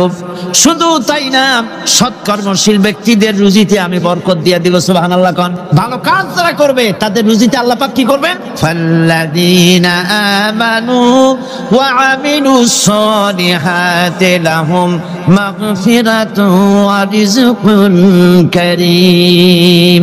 যারা ঈমান আনবে এবং ভালো কাজ করবে, আমি তাদেরকে উত্তম রিজক দান করব। শুধু তাই নয়, আমলে সালিহ যারা করবে, সৎকর্মশীল লোকদের, তাদের জন্য রয়েছে আমার কাছে ক্ষমা, মাগফিরাত। ওয়া ইন্নী লাগাফফারুন লিমান তাবা ওয়া আমানা ওয়া আমিলা সালিহান সুম্মা ইহতাদা। নিঃসন্দেহে আমি ক্ষমাশীল ওই সব বান্দাদের জন্য যারা সৎ কাজ করে, আমলে সালেহ করে, নেক কাজ করে, আর গুনাহ থেকে তওবা করে, আর এই তওবার উপরে, হেদায়েতের উপরে টিকে থাকে, আমি তাদের গুনাহকাশী আমি রব্বুল আলামিন মাফ করে দেই। আল্লাহ পাক ওয়াদা করেছেন, নেককার যদি হও, সৎকর্মশীল যদি তোমরা হও, তাহলে নেককাতের বিনিময় আমি রব্বুল আলামিন তোমাদেরকে রাষ্ট্র ক্ষমতা দান করব, যেমন করে তোমাদের পূর্বপুরুষদেরকেও রাষ্ট্র ক্ষমতা দিয়েছিলাম। রাষ্ট্র ক্ষমতা হচ্ছে সুলতান নাসির, যাকে বলা হয়েছে সাহায্যকারী শক্তি। রাসূল করিম সাল্লাল্লাহু আলাইহি সাল্লাম আল্লাহর কাছে সেখানে দোয়া করেছেন, রব্বি আদখিলনি মুদখালা সিদকিন ওয়া আখরিজনি মুখরাজা সিদকিন ওয়াজআলনি মিন লাদুনকা সুলতানান নাসিরা। আয় আল্লাহ, আমাকে সাহায্যকারী শক্তি আমাকে তুমি দান করো। এই সাহায্যকারী শক্তি হচ্ছে রাষ্ট্র ক্ষমতা। কি ক্ষমতা? রাষ্ট্র ক্ষমতা। এখন রাষ্ট্র ক্ষমতা কি জন্যে? রাষ্ট্র ক্ষমতা এই জন্যে যে রাষ্ট্রীয় পাওয়ার যদি আপনার হাতে না থাকে, তাহলে ইসলামের সকল আইন পালন করা সম্ভব নয়।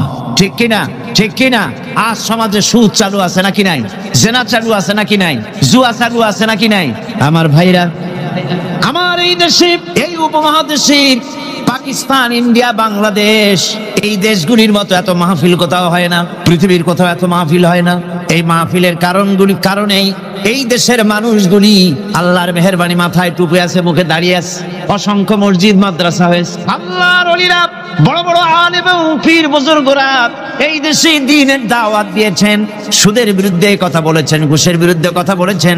কিন্তু আপনারা বলেন, এই শত শত বছর পর্যন্ত ওয়াজ নসিহত করে, পীর মুরিদি করে আর তাফসীর করে সুদ বন্ধ হয়েছে নাকি? বোঝেন না কথা? সুদ বন্ধ হয়েছে, ঘুষ বন্ধ হয়েছে, জেনা বন্ধ হয়েছে, বেশ্যালয় বন্ধ হয়েছে। কিয়ামত পর্যন্ত এই পদ্ধতিতে হবে না। কথা বুঝে আসছে? ওয়াজ করে, তাফসীর করে যদি সুদ আর ঘুষ বন্ধ হয়ে যেত, তাহলে রাসূলুল্লাহর চাইতে বড় ওয়াজ আল্লাহর দুনিয়ায় আর নাই। তিনি ওয়াজ করে বন্ধ করে দিতেন, কিন্তু তা হয় নাই। আল্লাহর ঘরের ভিতরে 360টা মূর্তি ছিল। 13টি বছর ধরে নবুয়াতের মক্কি জিন্দেগিতে আল্লাহর নবী একটা মূর্তিকেও আল্লাহর ঘর থেকে সরাই দিতে পারেন নাই। কথা ঠিক কিনা? কিন্তু যখন মদিনা মুনাওয়ারায় গেলেন, ইসলামী রাষ্ট্র হাতে পেলেন, এবার নবীজি ইসলামী রাষ্ট্রের প্রধান, এখন তিনি প্রেসিডেন্ট। সাহাবায়ে কেরাম আমলে সালেহ করেছে, ঈমান এনেছেন, আমলে সালেহ করেছেন, বদৌলতে আল্লাহ ক্ষমতা দিয়েছেন। এবার রাষ্ট্র ক্ষমতা হাতে। রাসূলুল্লাহ মক্কা দখল করলেন, কাবার ঘরের মধ্যে প্রবেশ করলেন, হাতে একটা লাঠি ছিল, মূর্তিগুলার মাথায় আঘাত করলেন, বললেন, জা আল হক ওয়া যাহাকাল বাতিল ইন্নাল বাতিলা কানা যাহুকা। সত্য সমাগত, মিথ্যা অপসৃত। সমস্ত মূর্তিগুলি ঘর থেকে বের করে দিলেন। আজ আর কারো ক্ষমতা নাই এই মূর্তি টিকাবার জন্য আগায় আসে সিনা পাইতে, যে মূর্তি ভাঙ্গেন কেন? আছে কেউ? আছে কেউ? শুধু তাই না, কাবা ঘরে ঢোকার জন্য চাবি যার কাছে থাকে, সে লোকের আজ আর টাকা লাগে নাই। এর আগে রাসূলুল্লাহ ঘরের মধ্যে ঢুকতে চাইছিলেন, ঢুকতে দেওয়া হয়নি, আরো গালাগালি দেওয়া হয়েছিল। আর আজকে চাবিওয়ালা দৌড়ে আসছে, হুজুর ঘরে ঢুকবেন না, এই নেন চাবি। আল্লাহ রাসূল চাবি নিলেন, ঘরের মধ্যে ঢুকলেন, মূর্তিগুলো ফালাই দিয়া আল্লাহর ঘরের বাইরে এসে চাবির রক্ষককে ডেকে বললেন, এই চাবি তোমার কাছে থাকবে, কোন জালেম ছাড়া তোমার কাছ থেকে এই চাবি কেউ নেবে না। রাহমাতুল লিল আলামিন, কি ব্যবহারটা! এই চাবি তোমার কাছেই থাকবে। লোকটি স্পষ্টই বুঝতে পারলো তিনি কোনো সাধারণ মানুষ নন, সাধারণ কোন দেশ দখলকারী বাদশা নন। নিঃসন্দেহে তিনি আল্লাহর নবী। তিনি পড়ে নিলেন, লা ইলাহা ইল্লাল্লাহু মুহাম্মাদুর রাসূলুল্লাহ। আজ পর্যন্ত ওই চাবি ওই বংশের লোকের কাছেই থাকে, কারণ রাসূলুল্লাহ বলেছেন, জালেম ছাড়া এই চাবি তোমার কাছ থেকে কেউ নেবে না। এখন বাদশাও চাবি নেয় না, যেহেতু হাদিস অনুযায়ী জালেম হয়ে যাবে। রাসূলুল্লাহ ঘরে ঢুকলেন, মূর্তিগুলি ভালাই দিলেন, সুদ বন্ধ করে দিলেন, ঘুষ বন্ধ করে দিলেন। বাংলাদেশে কিয়ামত পর্যন্ত যদি ওয়াজ হয়, সুদ ঘুষ বন্ধ হবে না। তবে হ্যাঁ, বাংলাদেশে একটা জায়গা আছে যেখানে বসে সুদ একদিনই বন্ধ করে দেওয়া যায়। সেটা কোন জায়গা? কোন জায়গা? আপনারা খুব ভালো করে বুঝেছেন, সেটার নাম সংসদ। কিন্তু গোটা জাতির কপাল খারাপ, যারা সুদকে মায়ের সাথে জেনা করার মতো গুনাহ মনে করে, সেই লোকগুলির আধিক্য পার্লামেন্টে জাতি বানাইতে পারে নাই। যদি তা হতো, বাজেট বক্তৃতার ভেতরে আমি বলেছিলাম, স্পিকার সাহেব, এই বাজেট যারা তৈরি করেছে সরকার, এবং এই বাজেট প্রস্তুতকারী কিয়ামতের দিন অবশ্যই আল্লাহর দরবারে আসামি হবেন, কারণ পুরা বাজেট সুদ ভিত্তিক। আর সুদকে আল্লাহ পাক হারাম করে দিয়েছেন, জঘন্যতম হারাম। সুদের মধ্যে 70টি গুনাহ, তার 70 গুনাহ হলো নিজের মাকে নিকাহ করা। নাউযুবিল্লাহি মিন যালিক। ভাগ্য আমরা বদলাতে চাই, ঠিক কিনা? কিন্তু বিশ্বাস করুন, আল্লাহ রাব্বুল আলামিনের কোরআন আমার হাতে। বিশ্বাস করুন, এ ভাগ্য সমাজতন্ত্র বদলাইতে পারে নাই, পুঁজিবাদ বদলাইতে পারে নাই, ধর্ম নিরপেক্ষ মতবাদ বদলাতে পারবে না, কখনোই পারবে না। জাতির ভাগ্য বদলাবে শুধু কোরআনের আইন, বিশ্বের আইনে বদলাবে। এই কোরআন ছাড়া ভাগ্য বদলাবার আর কোনো পথ। কোরআনের দিকে গিয়ে আসুন। শুধু তাফসীর শোনার জন্য পাগল হলে হবে না, আমল করতে হবে। মাওলানা সৈয়দ সালমান নদভী সাহেব তিনি যে কথাটা বলেছেন, কি দারুণ কথা বলেছেন। তাফসীর শুধু শুনলে হবে না, শুনে একজন দায়ী হয়ে যান। আপনারা কোরআনের দাওয়াতকারী হয়ে যান, বাড়ি বাড়ি ডোর টু ডোর চলে যান, মানুষকে বুঝান জাতীয়তাবাদ, পুঁজিবাদ, সমাজবাদ, ধর্মনিরপেক্ষ মতবাদ সকল বাদের পরিণতি বরবাদ। ইসলামের পরিণতি আবাদ। ইসলামের পরিণতি কি? আবাদ। ইসলামের দাওয়াত দেন, কোরআনের দাওয়াত দেন, আর প্রস্তুতি গ্রহণ করুন। নির্বাচন যখন আবার আসবে, কোরআনের লোকগুলো পাঠাই দিবেন। আল্লাহ যেন তৌফিক দেন, আল্লাহ যেন তৌফিক দেয়। জোরে কোন আমিন। ভাইরা আমার, আমলে সালেহ যারা করবে, সৎ কাজ যারা করবে, আল্লাহ তাদের জন্য জান্নাত দান করবেন। জোরে বলেন সুবহানাল্লাহ। রব্বুল আলামিন বলেন, والذين آمنوا وعملوا الصالحات سندخلهم جنات تجري من تحتها الأنهار خالدين فيها أبدا। আল্লাহ রাব্বুল আলামিন বলেন, যারা ঈমান এনেছে আর যারা সৎ কাজ করেছে, আমি তাদেরকে অবশ্যই জান্নাত দান করব। সুবহানাল্লাহ। এমন জান্নাত দেব যেই জান্নাতের নিচের থেকে সতত প্রবাহিত নহর প্রবাহিত রয়েছে। এত সুন্দর জান্নাত তারা পাবে। এটা হচ্ছে আল্লাহর ওয়াদা। এটা কার ওয়াদা?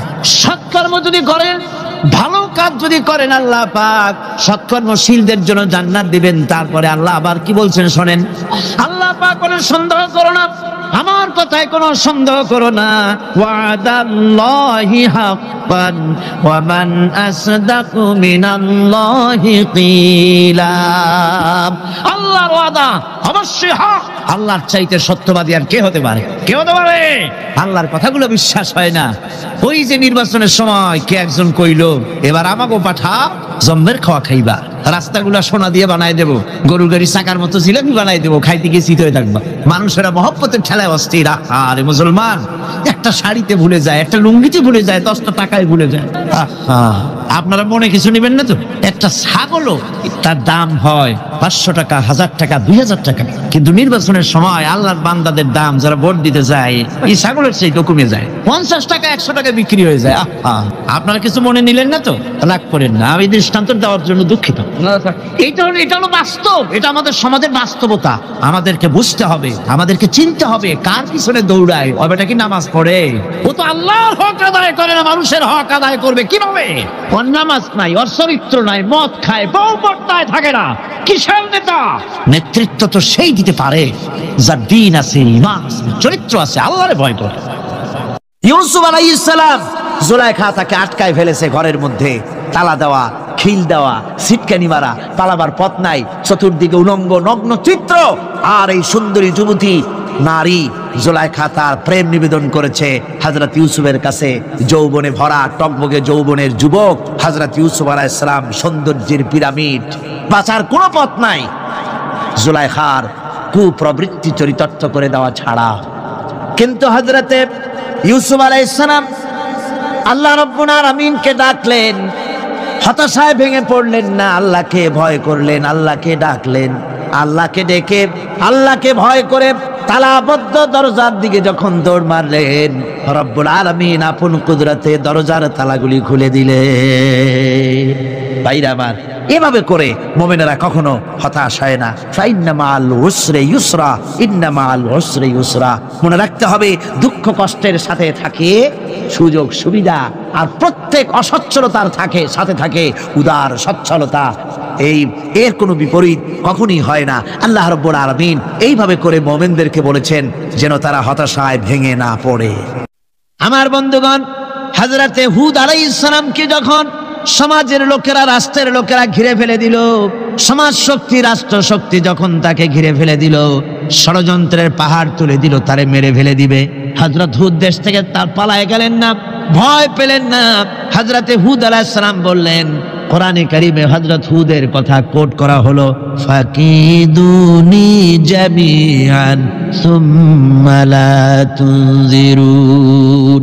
সম্মিলিতভাবে ষড়যন্ত্র করো আমার বিরুদ্ধে, সবাই মিলে ষড়যন্ত্র করো, সুম্মা লা তুনজিরুন, আর আমাকে এতটুকু অবকাশ তোমরা দিও না। ইন্নী তাওয়াক্কালতু আলাল্লাহি রাব্বি ওয়া রাব্বিকুম।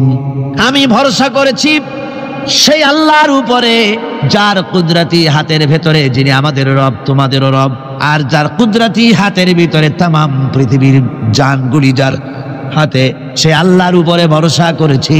ষড়যন্ত্র যদ্দূর আছে করতে থাকো, আমি ষড়যন্ত্র পরোয়া করি না। সুবহানাল্লাহ বলেন। এটাই হলো মুমিনের কোয়ালিটি। শুধু ঈমান, লা ইলাহা ইল্লাল্লাহু মুহাম্মাদুর রাসূলুল্লাহ, গরুর গোশত খাই, আর রবিউল মাস আসলে পরে ইয়া নবী সালাম আলাইকা, ইয়া রাসূল সালাম আলাইকা, তারপরে গরম গরম জিলাপি আর রসগোল্লা খাইলাম খুব বেশি করে, এর নাম মুমিন নয়। মুমিন হচ্ছে তার চলায় ফেরায়, ওঠায় বসায় সাহসিকতার এক আন্দাজ তৈরি হবে সে। আমার ভাইয়েরা, বিপদে অবিচলতা আমাদেরকে পয়গম্বরেরা শিক্ষা দান করেছেন। হযরত ইউনূস আলাইহিস সালাম মাছে তারে গিলে ফেলে দিল, হতাশায় তিনি হার্ট ফেল করেন নাই। মাছের পেটের মধ্যে যদি কেউ চলে যায়, বেরিয়ে যাওয়ার জন্য কোনো ব্যাকডোর আছে নাকি? কোন পালাবার কোন রাস্তা আছে? মাছের পেটের জানালা দরজা আছে?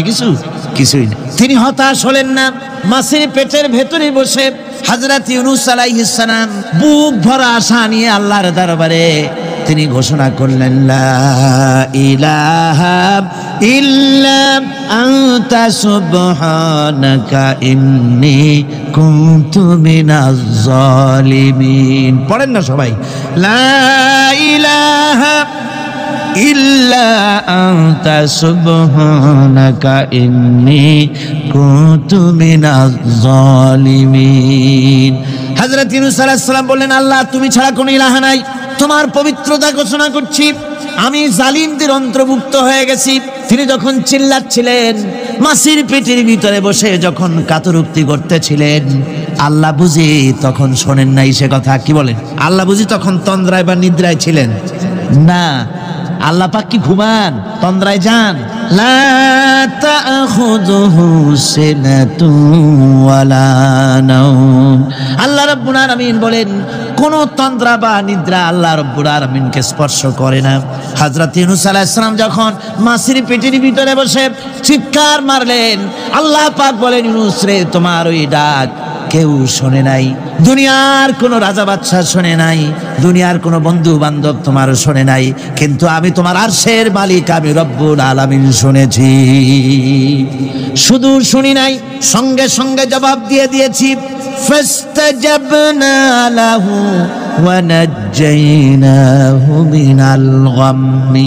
পড়েন, ফাস্তাজাবনা লাহু ওয়া নাজ্জাইনাহু মিনাল গাম্মি ওয়া কাযালিকা নুজিল মুমিনিন। আল্লাহ পাক বলেন, আমি জবাব দিলাম। মাছের পেটের ভিতরে বেদনা শুরু হয়ে গেল, মাছ আর তলদেশে শুয়ে থাকতে পারলো না, সাঁতরাতে পারলো না, মাছ ভেসে উঠলো উপরে। পেটের যন্ত্রণায় মাছ কিনারায় চলে এসে বমি করে দিতে পারলে যেন বাঁচি, এই অবস্থা মাছের হলো। কিনারায় চলে এলো, বমি করে ইউনূস আলাইহিস সালামকে ফেলে দিল, মাছও বাঁচলো, ইউনূস আলাইহিস সালামও বাঁচলো। আল্লাহ রাব্বুল আলামিন বলেন, মুমিনারা শোনো, শুধু ইউনূসকে নয়, ওয়া কাযালিকা নুজিল মুমিনিন।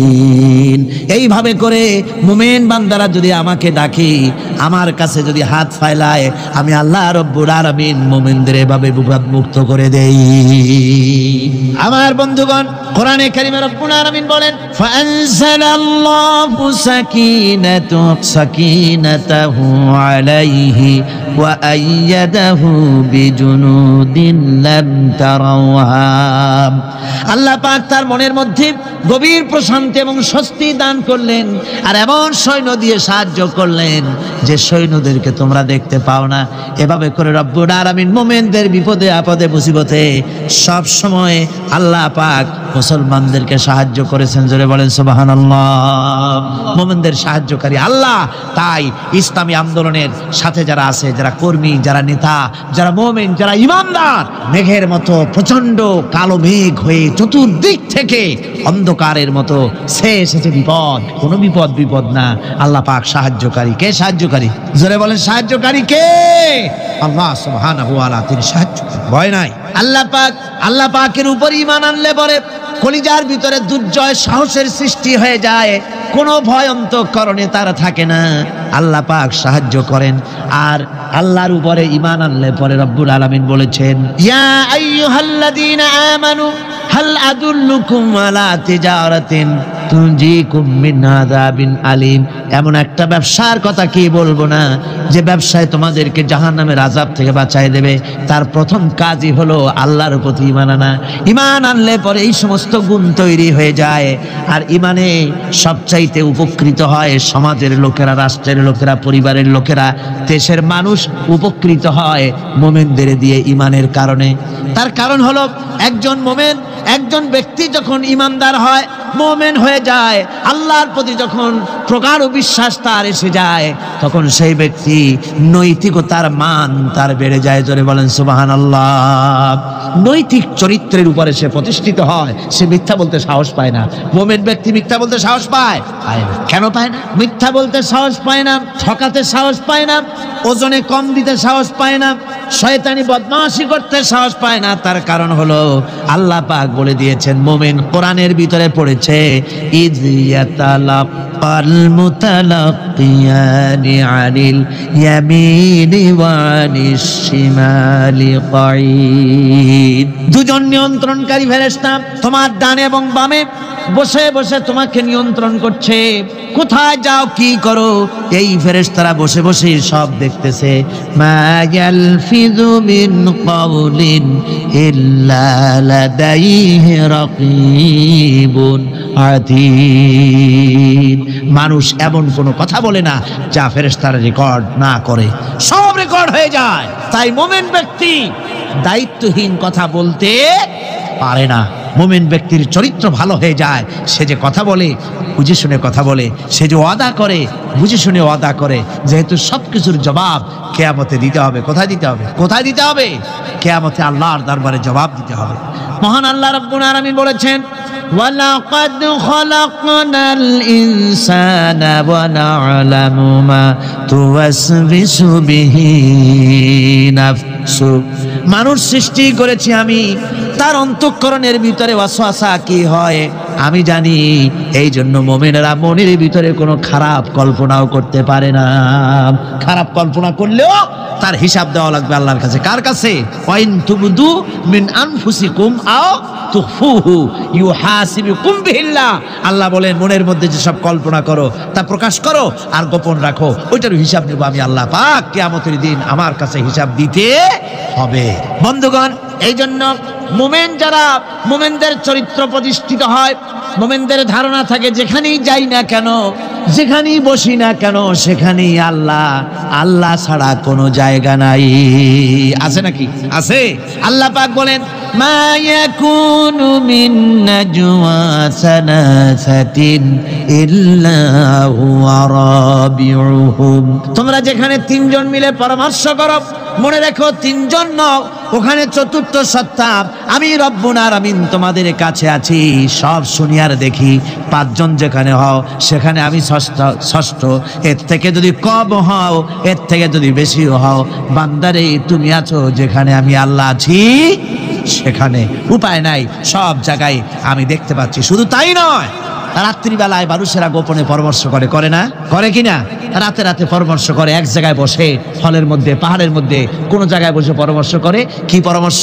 ইসলামী আন্দোলনের লোকদের মারবে, কোথায় তাদের ধরবে, কোথায় তাদের অত্যাচার করবে, এই সমস্ত পরামর্শ করে। আল্লাহ পাক বলছেন, শুনুন, আল্লাহ রাব্বুল আলামিন বলেন, ওয়া হুয়া মাআহুম إذ يبيتون ما لا يرضى من القول وكان الله بما يعملون محيطا। আল্লাহ পাক বলেন, তিনি তো ঠিক সেই সময়ও তোমাদের কাছে থাকেন যখন তোমরা নিজেদের ঘরের মধ্যে বসে কোনো এক জায়গায় বসে আল্লাহর মর্জির খেলাফ পরামর্শ করো, আল্লাহ তখনও তোমাদের কাছে থাকেন। আল্লাহর ইহাতা থেকে, আল্লাহর কর্তৃত্ব থেকে বেরিয়ে যাওয়ার কোনো উপায় নাই। সুতরাং গোপনে বলেন, প্রকাশ্যে বলেন, যেভাবেই যা কিছু করা হোক না কেন, আল্লাহর কাছে আমাদের সমস্ত অপরাধগুলি ধরা হয়ে যায়। আর এটাই হচ্ছে ইমানের সীমা পরিসীমা। তিলকা হুদুদ আল্লাহ وَإِذَا سَأَلَكَ عِبَادِي عَنِّي فَإِنِّي قَرِيبٌ। আল্লাহ পাক বলেন, বান্দা যখন আমাকে ডাকে, আমি বান্দার একদম নিকটে, তার ঘাড়ের চাইতেও নিকটে। ওয়া নাহানু আকরাবু ইলাইহি মিন হাবলিল ওয়ারিদ। আমি আমার বান্দার শারক, যে রগের উপরে তার মাথা, এর থেকেও আমি আমার বান্দার বেশি নিকটে। সুবহানাল্লাহ পড়ে। আমি তোমার কাছে, আমার কাছে মাপ চাও, যত বড় গুনাহ হোক। ওয়াকালা রাব্বুকুম উদউনি আস্তাজিব লাকুম। তোমার প্রভু তোমাকে ডেকে বলেছে, আমাকে ডাকো, আমি মাফ করে দেব। সুবহানাল্লাহি ওয়া বিহামদিহি। কত বড় কথা, আমাকে ডাকো, নিরাশ হয়েও না, হতাশ হয়েও না। আল্লাহর গজব বেশি না রহমত বেশি? আল্লাহর রহমত বেশি। হাদিসে কুদসির ভিতরে এসেছে, আল্লাহ পাক বলেছেন, কোন বান্দা যদি আমার দিকে এক বিগত অগ্রসর হয়, আমার রহমত তার দিকে এক হাত এগিয়ে যায়। কোন বান্দা যদি আমার দিকে হেঁটে আসে, আমার রহমত তার দিকে দৌড়ে যায়। বান্দা যখন আল্লাহর দরবারে দুহাত উঁচু করে চোখের পানি ফেলে দেয়, মুসলিম শরীফের হাদিসের ভিতরে এসেছে, গভীর রাত্রে, রাতের তৃতীয় অংশে আল্লাহ রাব্বুল আলামিন প্রথম আকাশে আসেন আর ডেকে বলেন, পৃথিবীতে আছো নাকি কেউ গুনাহ করে জীবন বরবাদ করে দিয়েছো, আমার কাছে মাপ চাও। ঋণগ্রস্ত আছো, অসুস্থ আছো, অপমানিত আছো, কে আছো মাজলুম, আমাকে ডাকো, আমার কাছে বলো, আমি ডাকের সাড়া দেব, জীবনের আশা পূরণ করে দেব। ওই সময় যেই সমস্ত লোকেরা কান্দে তাহাজ্জুদের নামাজ পড়ে, আল্লাহ জিজ্ঞেস করেন ফেরেশতারা, অমুক অমুক দেশে অমুক অমুক বান্দারা কান্দে কেন? ফেরেশতারা বলে, রব্বুল আলামিন তুমি তো ভালো করে জানো। আল্লাহ বলেন, জানি, তবুও তোমাদের মুখে শুনতে চাই। তারা বলে, রব্বুল আলামিন তোমার এই বান্দা গুনাহ করেছে, গুনার জন্য মাপ চায়, জাহান্নাম থেকে বাঁচতে চায়। আল্লাহ পাক বলেন, ফেরেশতারা আমার এই বান্দারা আমারে দেখেছে নাকি? বলে দেখে নাই। বলে আমার দোজখ দেখেছে নাকি? বলে না, তাও দেখে নাই। আমার বেহেশত দেখেছে নাকি? বলে না, তাও দেখে নাই। আল্লাহ পাক বলেন, ফেরেশতারা সাক্ষী থাকো, ওরা আমাকে দেখে নাই, আমার বেহেশত দোজখ কিছুই দেখে নাই, শুধুমাত্র আমার নবীর কথা, আমার কোরআনের কথা বিশ্বাস করে আরামের ঘুমকে হারাম করে যেভাবে তারা কাঁদতেছে, সাক্ষী থেকে যাও ফেরেশতারা, আমার রহমতের দরিয়ায় জোশ মেরেছে, আমার ওই ক্রন্দনরত বান্দাগুলিকে আমি আল্লাহ মাফ করে দিলাম। সুতরাং মুমিন বান্দা যারা, আল্লাহর মুমিন বান্দা যারা, এই ইমানের কোয়ালিটি, এটাও হতাশায় নিরাশায় ভেঙে পড়বে না। গুনাহ তো মানুষই করে, গুনাহ হয়ে গেছে, মাপ চাও। তোমার গুনাহ কদ্দুর? তোমার গুনাহ যদি হয় পাহাড় সমান, আল্লাহর রহমত আকাশ সমান। জাহান্নামের কঠিন শাস্তি থেকে বাঁচতে হলে আল্লাহর প্রতি ঈমান আনতে হবে। আর ঈমান আনলে যে কোয়ালিটিগুলি হওয়া উচিত, সেগুলি আমি আপনাদের সামনে আলোচনা করছি।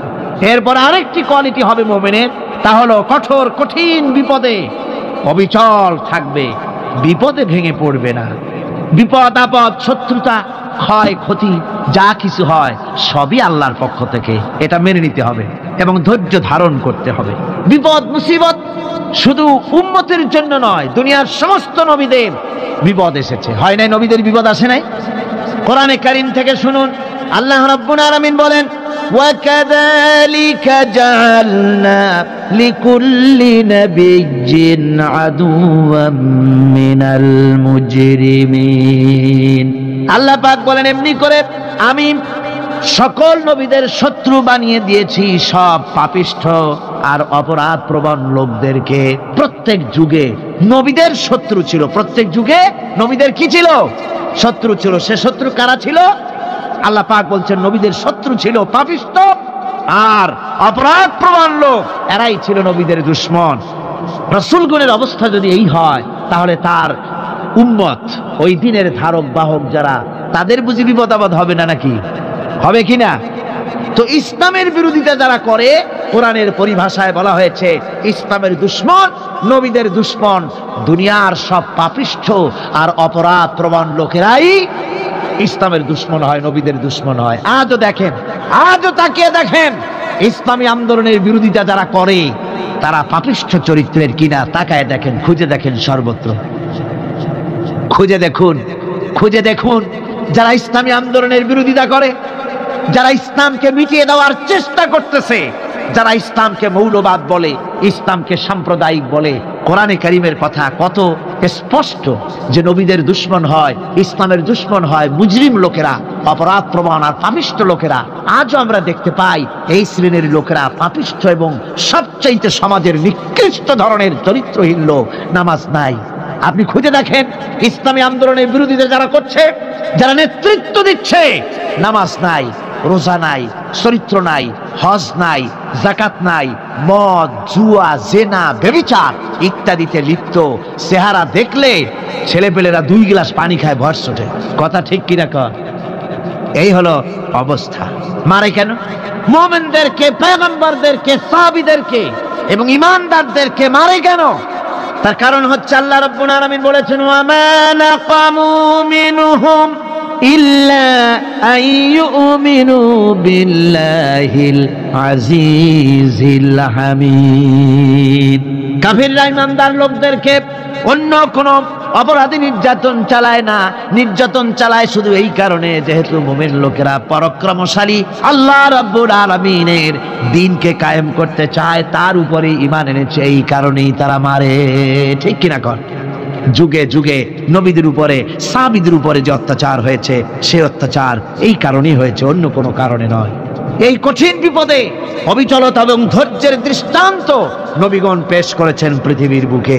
আমরা দেখেছি ইব্রাহিম আলাইহিস সালামকে আগুনে ফালানো হয়েছে, আছে না কোরআন শরীফে? আমি কিন্তু গল্প করতেছি না, সব কোরআনের কথা। কিসের কথা? ইব্রাহিম আলাইহিস সালামকে আগুনে ফালানো হচ্ছে। অপরাধ কি?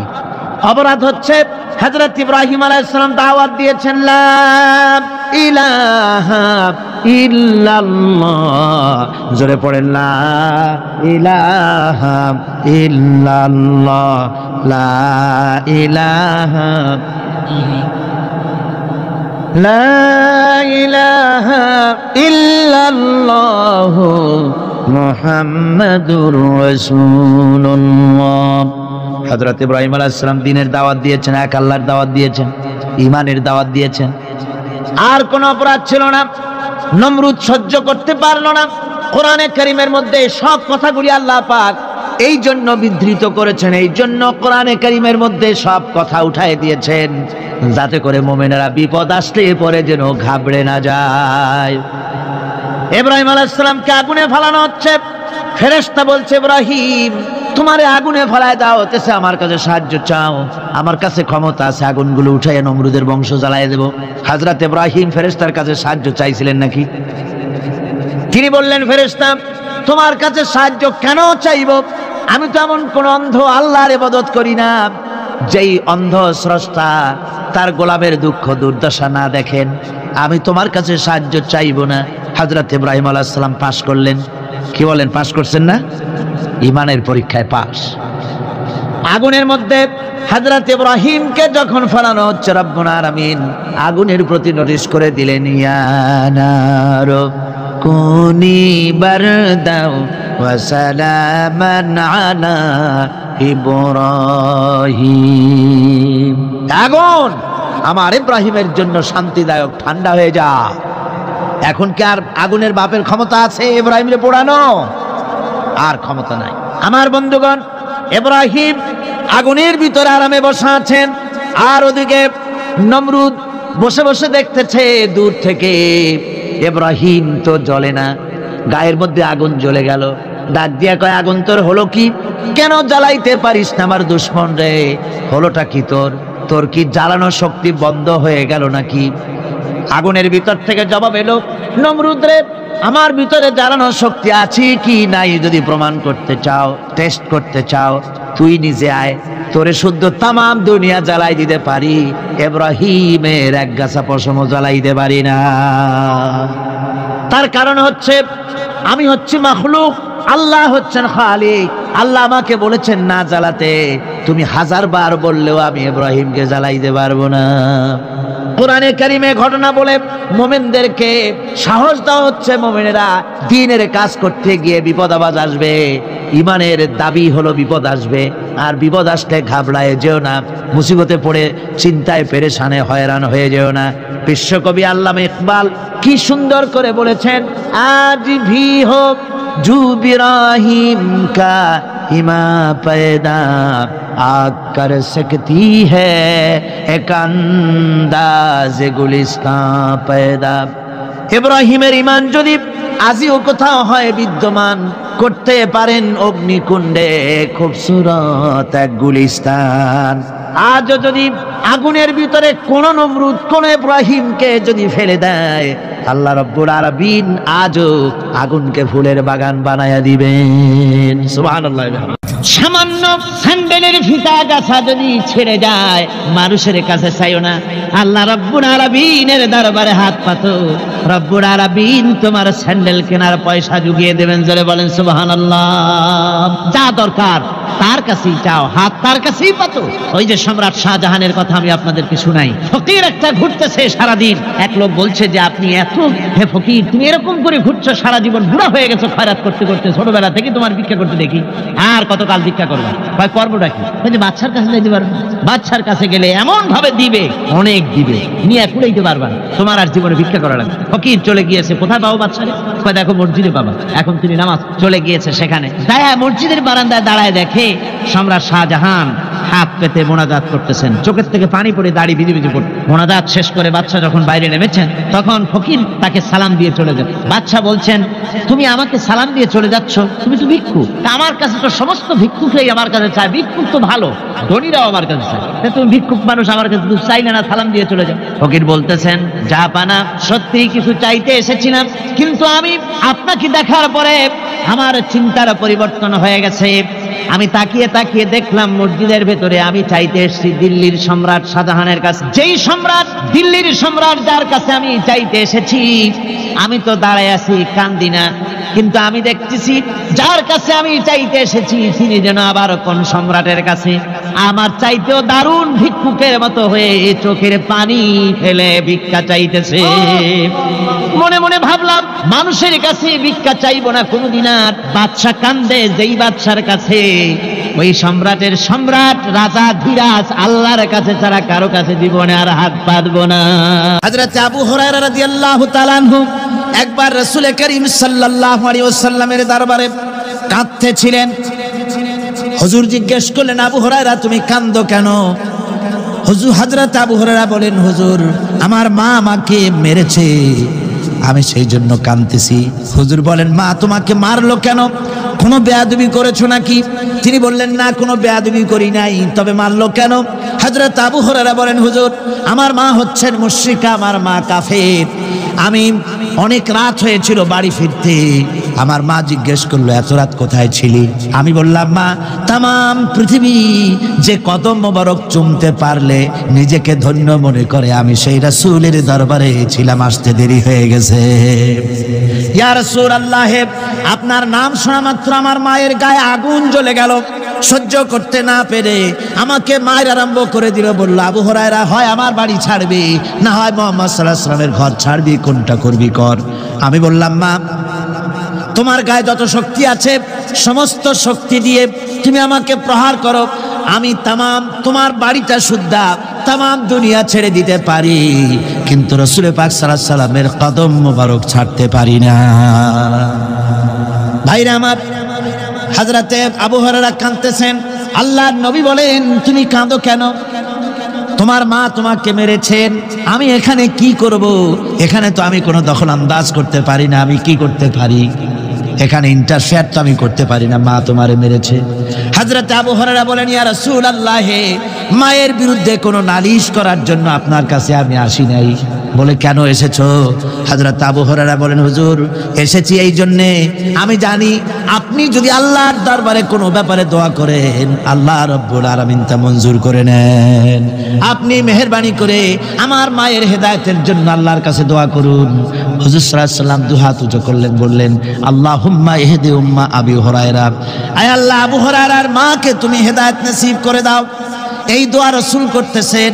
হুজুরকে দোয়ার মধ্যে ফেলে রেখে আবু হুরায়রা দৌড় আরম্ভ করেছে বাড়ির দিকে। পেছন থেকে কয়েকজন সাহাবী তারা দৌড়ে গেল। আবু হুরায়রা দৌড়ায় কেন? এত ভদ্র মানুষ, কোনো সময় কারো সাথে রাগারাগি করে না, দৌড়ায় কেন? নিশ্চয়ই কোনো বিপদ বুঝি হয়ে গিয়েছে। পিছন থেকে জামা টেনে ধরেছে। কি হয়েছে, দৌড়াও কেন? হযরত আবু হুরায়রা বলেন, আমার জামা ছেড়ে দাও, আমাকে দৌড়াতে দাও। আমি দৌড়াইয়া বাড়ি পৌঁছে গিয়ে দেখতে চাই আমি আগে দৌড়ে বাড়িতে গেলাম না নবীজির দোয়া আমার আগে আমার বাড়ি পৌঁছে গেল। কোনটা হলো আমি সেটা দেখতে চাই। হযরত আবু হুরায়রা দৌড়াতে দৌড়াতে ঘরের কাছে গিয়ে নক করেছে। ভিতর থেকে আওয়াজ এলো, কে? কিছুক্ষণ পর মা আমার বেরোলেন, মাথার চুল দিয়া পানি পড়তেছে, বুড়া মানুষ। মা আমার কাছে এসে বলল, বাবা, তোমাকে মারার পর আমি বড় অনুতপ্ত হয়েছি, মনে মনে অনুশোচনা করেছি। আরে, আমার ছেলে তো কোনো খারাপ জায়গায় যায় নাই, কোনো খারাপ মানুষের কাছে যায় নাই, মারলাম কেন? বড় অনুতপ্ত হয়ে গেছি আমি। এই অনুশোচনা করে আমি এই মাত্র গোসল করেছি। আমাকে নিয়ে চলো তুমি বিশ্ব নবী রাসূলুল্লাহর দরবারে। আমার ভাইরা, রাসূল পাক সাল্লাল্লাহু আলাইহি ওয়াসাল্লাম, আল্লাহর নবী এমন এক মহান সত্তা ছিলেন যে তিনি দোয়া আল্লাহর দরবারে হাত উঁচু করতে দেরি আছে, কিন্তু দোয়া কবুল হতে দেরি নাই। কুতুবে সুবহানী শেখ মুহিউদ্দিন আব্দুল কাদের জিলানী রাহমাতুল্লাহ আলাইহি তিনি বলেছেন, মুনাজাত করতে গিয়ে আবেগে বলেছেন, রব্বুল আলামিন, তুমি যদি দয়া করে আমাকে জান্নাত দাও, আর তোমাকে যদি আমি না পাই, তুমি যদি আমার সঙ্গে দেখা না করো, আমারে যদি কথা না বলো, তাহলে এই জান্নাত আমার কোনো লাভ নাই। আর আমাকে যদি জাহান্নাম দিয়ে দাও, আর মাঝে মধ্যে তুমি যদি জিজ্ঞাসা করো মহিউদ্দিন কেমন আছো, তাহলে এই জাহান্নাম আমার জন্য বেহেশত হয়ে যাবে। আয় আল্লাহ, আমি শুধু তোমারই চাই। আল্লাহর নবী বললেন, মহিলা, তুমি অপরাধ করেছো, কিন্তু তোমার গর্ভস্থিত সন্তান তো কোনো অপরাধ করে নাই, সুতরাং তোমার উপরে শরীয়তের হদ জারি করা যাবে না। ডেলিভারি হোক, তারপরে বিচার হবে। মহিলা চলে গেল আফসোস করতে করতে যে আমার বিচার হলো না, যদি এর মধ্যে আমি মরে যাই তাহলে জেনা করেছি। দুনিয়ার শাস্তি তো সহজ, পাথর মেরে উড়িয়ে দেবে, সঙ্গে সার করবে, এটা তো সহজ, কিন্তু কিয়ামতের ওই কঠিন জাহান্নামের আগুনে জ্বলতে পারবো না। মহিলাটি সন্তান ডেলিভারির পরে মহিলা চলে এসেছে রাসূলের কাছে, হুজুর, এই সে আমার বাচ্চা ডেলিভারি হয়েছে, আপনি মেহেরবানি করে আমার উপরে হদ জারি করেন, শাস্তি দেন। আল্লাহর নবী বলেন, মহিলা, তুমি অপরাধ করেছো, কিন্তু তোমার সন্তানের হক আছে, তোমার বুকের দুধ 2.5 বছর পর্যন্ত সে পান করবে, আমি তার হক নষ্ট করতে পারি না। মহিলা আবার চলে গেল কাঁদতে কাঁদতে, যদি এর মধ্যে মরে যায়, 2.5 বছর যেতে পারে নাই, তার আগেই মহিলা ওই বাচ্চাটাকে কোলে নিয়ে হাতে একটা রুটি দিয়া হুজুরের কাছে আসছে। কত পেরেশানি দেখেন। মহিলা এসে বলেন, ইয়া রাসূলুল্লাহ, আমার এই বাচ্চা এখন দুধ ছেড়ে দিয়েছে, সে রুটি খাইতে পারে, হুজুর আর দেরি করবেন না, এই শাস্তি না নিয়ে যদি মরে যায়, জাহান্নামের কঠিন আযাব আমি ভোগ করতে পারবো না। আল্লাহর নবী ওই মহিলাকে অর্ডার দিয়া দিলেন, একে বুক পর্যন্ত মাটির মধ্যে গেড়ে দিয়া চতুর্দিক থেকে পাথর নিক্ষেপ করো।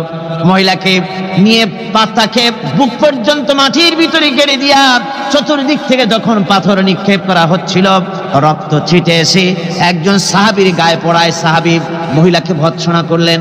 আল্লাহর নবী বললেন শুনতে পেরে, নবীজি বললেন, ও সাহাবী, ভৎসনা করো না, বরং এই মহিলার তওবা আল্লাহ রাব্বুল আলামিন এমন ভাবে কবুল করেছেন, যদি সে তওবা দুনিয়ার সব মানুষকে ভাগ করে দেওয়া যায়, তাহলে সমানভাবে ভাগ করে দেওয়া যাবে। 60,000 সৈন্য তাদের অশ্ব নিয়ে, তাদের উষ্ট্র নিয়ে, তাদের মালপত্র নিয়ে, জিহাদের সামান নিয়ে শ্রাবণের খরস্রোতা নদী, উত্তাল তরঙ্গমালায় ভরা নদীর উপর থেকে এই সাহাবীরা পাড়ি দিয়ে ওপার চলে গেলেন। ওপার যাওয়ার পরে হযরতে সাদ বলছেন, তোমাদের কেউ কি হারায় গেছে নাকি? সবাই এদিক ওদিক তাকায় খোঁজ করে বলল, মানুষ তো দূরের কথা, একটা উটও আর ঘোড়াও একটাও হারায় যায় নাই। একজন বলল, আমার একটা পেয়ালা, যে পেয়ালা আমি পানি পান করতাম, সেই পেয়ালাটা তুফানে ছিটকে কোথায় চলে গেছে, ওইটা হারায় গেছে। হযরতে সাদ বলেন, মুজাহিদের কোনো জিনিস দরিয়া নিতে পারে না, অবশ্যই তা ফেরত আসবে। এই কথা তিনি বলতেছিলেন, হঠাৎ করে দরিয়ার কিনারে একটা আওয়াজ হলো, দেখা গেল তুফানের ভিতরে সেই হারানো বাটিটা তাদের মধ্যে ফিরে এসেছে। আল্লাহু আকবার। মুজাহিদদেরকে সাহায্য করেন স্বয়ং আল্লাহ রাব্বুল আলামিন। আফ্রিকার জঙ্গলের কাছে ভিন্ন ইতিহাস, জঙ্গলের কাছেই মুসলমানদেরকে থাকতে দেওয়া হয়েছে। মনে করা হয়েছিল জঙ্গলের সমস্ত হিংস্র প্রাণীরা এই মুসলমানদের শেষ করে দেবে, যুদ্ধ করা লাগবে না। হযরতে সাদ সে অবস্থা বুঝতে পারলেন, তিনি একটা মঞ্চ তৈরি করলেন। সেই মঞ্চের উপরে দাঁড়ায় জঙ্গলের প্রাণীদের দিকে লক্ষ্য করে তিনি নোটিশ জারি করে দিলেন, বললেন, ইয়া আইয়াতুহাল হাশারাত ওয়াস সিবাউ নাহনু আসহাবু রাসূলুল্লাহ সাল্লাল্লাহু আলাইহি ওয়াসাল্লাম। হে জঙ্গলের হিংস্র প্রাণীরা, আমরা আল্লাহ রাসূলের সাহাবী, ফাইন্না নাজিলুনা ফামান ওয়াজাদনা বাদাহু কাতালনাহু। আমরা রাসূলের সাহাবী, এইখানে আল্লাহর দ্বীনকে কায়েম করার জন্য আমরা এসেছি, আল্লাহর কলেমার আওয়াজ নিয়ে আমরা এখানে রাত কাটাবো। সুতরাং এই জঙ্গলের ভিতরে হিংস্র প্রাণী যত আছো সব আমাদের এই জায়গা ছেড়ে অন্যত্র চলে যাও। আফ্রিকার জঙ্গলি মানুষেরা চিন্তা করলো, মানুষের কথা কি জঙ্গলি প্রাণীতে শোনে নাকি, পাগলে কয় কি? তারা তাকায় তাকায় দেখলো, হযরতে সাদের এই ঘোষণার পরে বাঘের কাতারে বাঘ, সিংহের কাতারে সিংহ, সাপের কাতারে সাপ, যার যার ডিম আর বাচ্চাগুলি মুখে কামড়ায়া সাহাবীদের এলাকা ছেড়ে দিয়ে তারা অন্যত্র চলে গেল। আমার মুসলমান ভাইরা, এই ছিল মুসলমানদের ইতিহাস।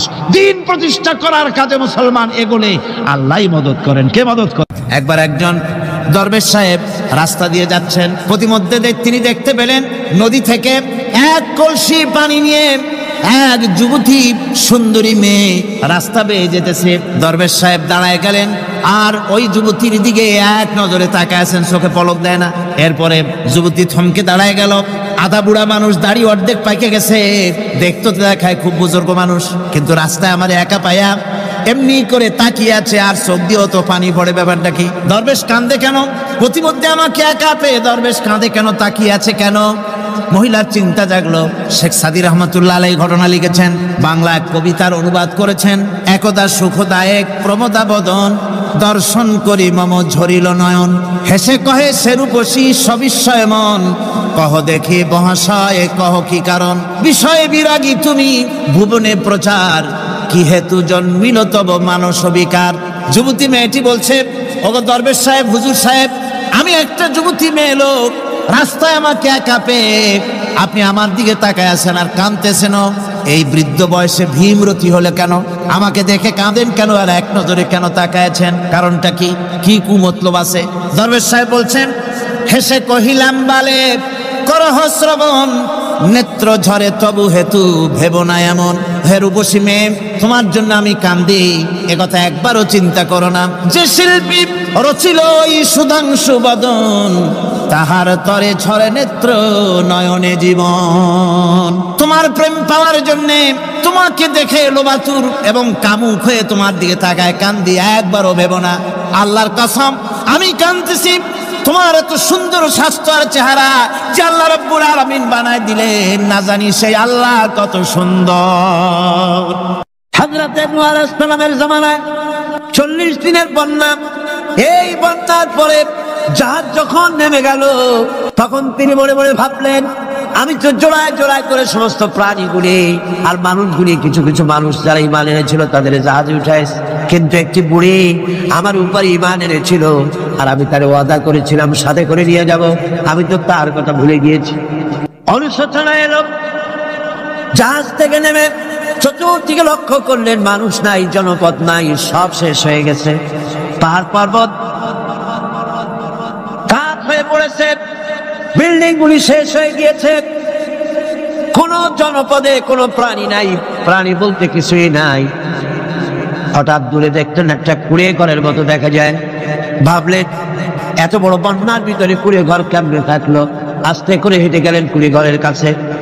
ভেতরে মানুষ আছে বলে মনে হলো। বাইরের থেকে প্রশ্ন করলেন ভিতরে কে? জবাব এলো আমি এই ঘরের মালিক, আমি এক বুড়ি বিধবা এক মহিলা। আপনি কে? তিনি বললেন আমি হচ্ছি এই জামানার পয়গম্বর হযরত নূহ আলাইহিস সালাম। বুড়ি বলছেন আমারও ধারণা তাই, আপনি আমাকে ওয়াদা করেছিলেন বন্যা হলে পরে বন্যার আভার যখন আপনি পাবেন আমাকে আপনি সাথে করে জাহাজে উঠায় নিয়ে দিবেন। আমার মনে হয় বন্যা কবে হবে সেই খবর দেওয়ার জন্য আপনি এসেছেন। হযরত নূহ আলাইহিস সালাম সিজদায় পড়ে কাঁদতে লাগলেন, বললেন রব্বুল আলামিন তোমার কুদরত বোঝার ক্ষমতা আমার নাই। 40 দিন পর্যন্ত পানির ভিতরে মানুষ কেমনে জীবিত রইল? আল্লাহ পাক শোনালেন নূরে বিপদ যখন এলো তুমি তোমার উম্মতকে ভুলে যেতে পেরেছো, ভুলে গিয়েছো, কিন্তু আমি রব্বুল আলামিন রহমানুর রহিম, আমি আমার বান্দিরে ভুলি নাই। পানির স্রষ্টা আল্লাহ, পানির ভিতরে তিনি বাঁচাতে পারেন, আবার তিনি আগুনের ভিতরে বাঁচাতে পারেন, সব কিছু করতে পারেন, সমস্ত ক্ষমতা আল্লাহ পাকের। মুনাফিক তুমি কাকে ভয় দেখাতেছ? তোমার তরবারি এই সমাজের কিছু কাফেরেরা ভয় করতে পারে, তুমি কি আমারে চেনো নাকি? তুমি কারে ভয় দেখাও? তাম পৃথিবীর সমস্ত কাফেরদের উপরে আল্লাহ রাব্বুল আলামিন আমাকে বাগ বানায় পাঠিয়েছেন। তরবারি দিয়ে প্রমাণ হবে। মুনাফিক বলে তুমি আঘাত করো, কয় না আক্রান্ত হলে পরে তারপরে জবাব দেব। এরপরে মুনাফিক আঘাত হানতে লাগলো। হযরত আলী সমস্ত রণকৌশল দিয়ে আঘাতগুলি তিনি ফিরিয়ে দিতে লাগলেন। এরপরে হযরত আলী বলছেন মুনাফিক এবার তৈরি হও আমার আঘাত সহ্য করার জন্য। হযরত আলী জুলফিকার তুলে আঘাত করলেন। এক আঘাতেই দেখা গেল মুনাফিকের মাথা থেকে শুরু করে শরীর টুকরা হয়ে গিয়া হযরত আলীর তরবারির মুঠা পর্যন্ত মাটির ভিতরে গেড়ে গিয়েছে। পরে দুর্গ দখল হয়ে গেল। পরের দিন আল্লাহর নবী বলেন আলী শুনতে পেলাম তোমার ঢাল ভেঙে গিয়েছিল, তারপরে তুমি যুদ্ধ করলে কি দিয়ে? হযরত আলী বলেন হুজুর আমুজ দুর্গের ওই কবাটটা, লোহার কবাটটা বাম হাতে নিয়া আর ডান হাতে তরবারি নিয়ে লড়াই করেছি। হুজুর বলেন কি করে মানুষ কেমনে এত বড় দুর্গের লোহার কবাট হাতে নিয়ে যুদ্ধ করে? একটু দেখাও তো দেখি। হযরত আলী গতকালকের মতো বাম হাত দিয়া ধরেছেন, নাড়াতে পারেন না, এবার ডান হাত দিয়া ধরেছেন, নাড়াতে পারেন না। ডান আর বাম দুই হাত দিয়া সমস্ত শক্তি দিয়ে এমন জোরে টান বেড়েছেন প্রতিটি লোমকূপের গোড়া থেকে ঘাম বেরিয়ে এসেছে, এক চুলও নড়াতে পারেন নাই। হযরত আলীর মুখখানা মলিন হয়ে গেছে লজ্জায়। হযরত আলী রাদিয়াল্লাহু তাআলা আনহু লজ্জা পেয়ে গেছেন। রাসূল পাক সাল্লাল্লাহু আলাইহি ওয়াসাল্লাম বলেন আলী লজ্জা পাওয়ার কোনো কারণ নাই, চিন্তা করার কোনো কারণ নাই, তোমার নিজস্ব শক্তি দিয়ে তুমি লড়াই করতে পারো নাই। এত বড় লোহার দরজা নিয়ে খবর নিয়ে মানুষ ভাবে লড়াই করতে পারে না। আল্লাহ তার দিনকে বিজয়ী করার জন্য তোমার ভিতরে আল্লাহ রাব্বুল আলামিন ক্ষমতা দিয়েছিলেন। জোরে বলেন সুবহানাল্লাহ। আল্লাহ রাব্বুল আলামিন এই জিহাদের ময়দানে যখন মানুষ আসে আল্লাহ তাদের উপরে মদদ দান করেন। আমার বন্ধুগণ, আল্লাহর দিনকে জমিনের উপরে প্রতিষ্ঠিত করার জন্য যদি আমরা আজও যদি ঐক্যবদ্ধ হই দিন কায়েমের জন্য, তাহলে আল্লাহ রাব্বুল আলামিন আমাদেরকে মদদ করবেন। আল্লাহ পাক কোরআনে কারীমের মধ্যে বলেছেন ওয়া কানা হাক্কান আলাইনা নাসরুল মুমিনিন, মুমিনদেরকে সাহায্য করা আমি আল্লাহর জন্য ওয়াজিব হয়ে যায়। জোরে বলেন সুবহানাল্লাহ। মুমিনদের জন্য সাহায্য করা আল্লাহর জন্য কি হয়ে যায়? ওয়াজিব হয়ে যায়। বাইরে একটু বৃষ্টি সহ্য করেন না, খুব বেশি বৃষ্টি, আচ্ছা ওই এটা রহমত, এটা কি রহমত। আমার ভাইরা জিহাদের ভিতরে আল্লাহর জান্নাতে যাওয়ার জন্য তারা জিহাদ করেছেন। তারা দেশ দখলের জন্য জিহাদ করেন নাই, দিন প্রতিষ্ঠার জন্য লড়াই করা ফরজ। দিন প্রতিষ্ঠার জন্য লড়াই করা কি দরকার কি? আর এই ফরজ দায়িত্ব পালন করতে গিয়ে যদি কেউ মারা যায় তাহলে কোথায় যাবে? ওই শাহাদাতের মত হচ্ছে একটা সেতু, একটা ব্রিজ, একটা সাঁকো, এপারে দুনিয়া ওপারে আল্লাহর জান্নাতুল ফেরদাউস। জোরে বলেন সুবহানাল্লাহ। এই জন্য হযরত ওমর ফারুক রাদিয়াল্লাহু তাআলা সব সময় দোয়া করতেন আল্লাহুম্মা রযুকনি শাহাদাতান ফি সাবিলিক ওয়াজআল মাউতি ফি বালাদি রাসূলিক। আল্লাহ রাব্বুল আলামিন আমাকে রাসূলের শহরে পৌঁছাও আর আমাকে তোমার দ্বীনের রাস্তায় শাহাদাত মঞ্জুর করো। জোরে বলেন আমিন। এটা আমাদেরও দোয়া, আমারও দোয়া, আমার সারা জীবনের স্বপ্ন, সারা জীবনের স্বাদ আল্লাহ যেন শাহাদাতের মওত নসিব করে দেন। জোরে বলেন আমিন। এর থেকে উন্নত মানের মওত আর নাই। ওই প্যারালাইসিস হয়ে বিছানায় পড়ে তড়পায় তড়পায় মরার কোনো দাম নাই। দুনিয়ার বুকে বিড়ালের জিন্দিগি বছর করার 500 বছর বেঁচে থাকার দাম নাই। সিংহের মতো 1 সেকেন্ড বেঁচে থাকার দাম আছে, ঠিক কিনা? আর মওত, প্লীহা, যকৃত, typhoid, paralysis, diabetes, heart attack, kidney পচে যাওয়া, হাবিজাবি মওতের চাইতে আল্লাহর রাস্তায় জিহাদ করে শাহাদাতের মওত সর্বশ্রেষ্ঠ মওত। জোরে কোন সুবহানাল্লাহ। আমার ভাইরা, রাসূল পাক সাল্লাল্লাহু আলাইহি ওয়াসাল্লাম তিনি মদিনা মুনাওয়ারায় এসে প্রথম যে জিহাদের সম্মুখীন হলেন ওইটার নাম কি? কোন জিহাদ? বদর। কোন জিহাদ? বদরের জিহাদ। সেই বদরের মাঠে জিহাদের জন্য রাসূল সাহাবীদেরকে তৈরি করতেছেন। তো আপনারা চিন্তা করেন বিষয়টা, জিহাদ করতে হবে, এই বদরে সাহাবীরা জিহাদ করবে কাদের বিরুদ্ধে? নিজের বাপের বিরুদ্ধে। রাসূল পাক খুব চিন্তিত হলেন যে সাহাবীদেরকে কিভাবে উদ্বুদ্ধ করা যায়। হুজুর জিহাদের কথাই বলতেছেন যে এখন বদরে আমাদের টিকে থাকার প্রশ্ন, এইটা মুসলমানদের টিকে থাকার প্রশ্ন, বদরের যুদ্ধ, বদরের এই জিহাদটা। হুজুর যখন এগুলি বলতেছেন, হযরত মিকদাদ রাদিয়াল্লাহু তাআলা আনহু রাসূলের একজন জলিলুল কদর সাহাবী, তিনি দাঁড়িয়ে বলছেন, হে আল্লাহর রাসূল, কেন আপনি চিন্তা করছেন? ইমজি বিনা ইয়া রাসূলুল্লাহ হাইসুমা তাশা। হে আল্লাহর রাসূল, আপনি আমাদেরকে নিয়ে চলুন যেদিকে আপনার খুশি। হাইসুমা আমারাকাল্লাহ, যেদিকে আল্লাহ আপনাকে নির্দেশ করেন সেদিকে আমাদের নিয়ে আপনি সেদিকেই চলুন। ইন্না লা নাকুলু লাকা কামা ক্বালা বনু ইসরাঈল লিমূসা আলাইহিস সালাম ইযহাব আনতা ওয়া রাব্বুকা ফাকাতিলা ইন্না হাহুনা কায়িদুন। বুখারী শরীফের হাদিস। হযরত মিকদাদ রাদিয়াল্লাহু তাআলা আনহু বলছেন, হে আল্লাহর রাসূল, আপনি আমাদের নিয়ে চলুন, আল্লাহ যেদিকে আপনাকে আমাদের নিয়ে যেতে বলেন সেই দিকে নিয়ে যান। আমরা মুসা আলাইহিস সালামের উম্মতের মতো বলবো না যে হে মুসা আপনি আর আপনার আল্লাহ দুজন গিয়ে যুদ্ধ করেন, আমরা এখানে বসে থাকি, এমন কথা আমরা বলবো না। বাল ইযহাব আনতা ওয়া রাব্বুকা ফাকাতিলা ইন্না মাকুমা মুকাতিলুন। ও নবী, বরং আমরা বলবো আপনি চলুন আমাদের নিয়ে, আপনি এবং আপনার আল্লাহ চলুন জিহাদের ময়দানে, আমরা আপনার সঙ্গে জিহাদ করব, লড়াই করব সেই পর্যন্ত। মাদামাত আইনুম মিন্না তাতাররাফ, যতক্ষণ পর্যন্ত আমাদের একটা চক্ষুর পলক পড়ে, যতক্ষণ পর্যন্ত একটা চোখের পাতা নড়ে, ততক্ষণ পর্যন্ত আমরা কাফেরদের বিরুদ্ধে লড়ব। সুবহানাল্লাহ বিহামদিহি।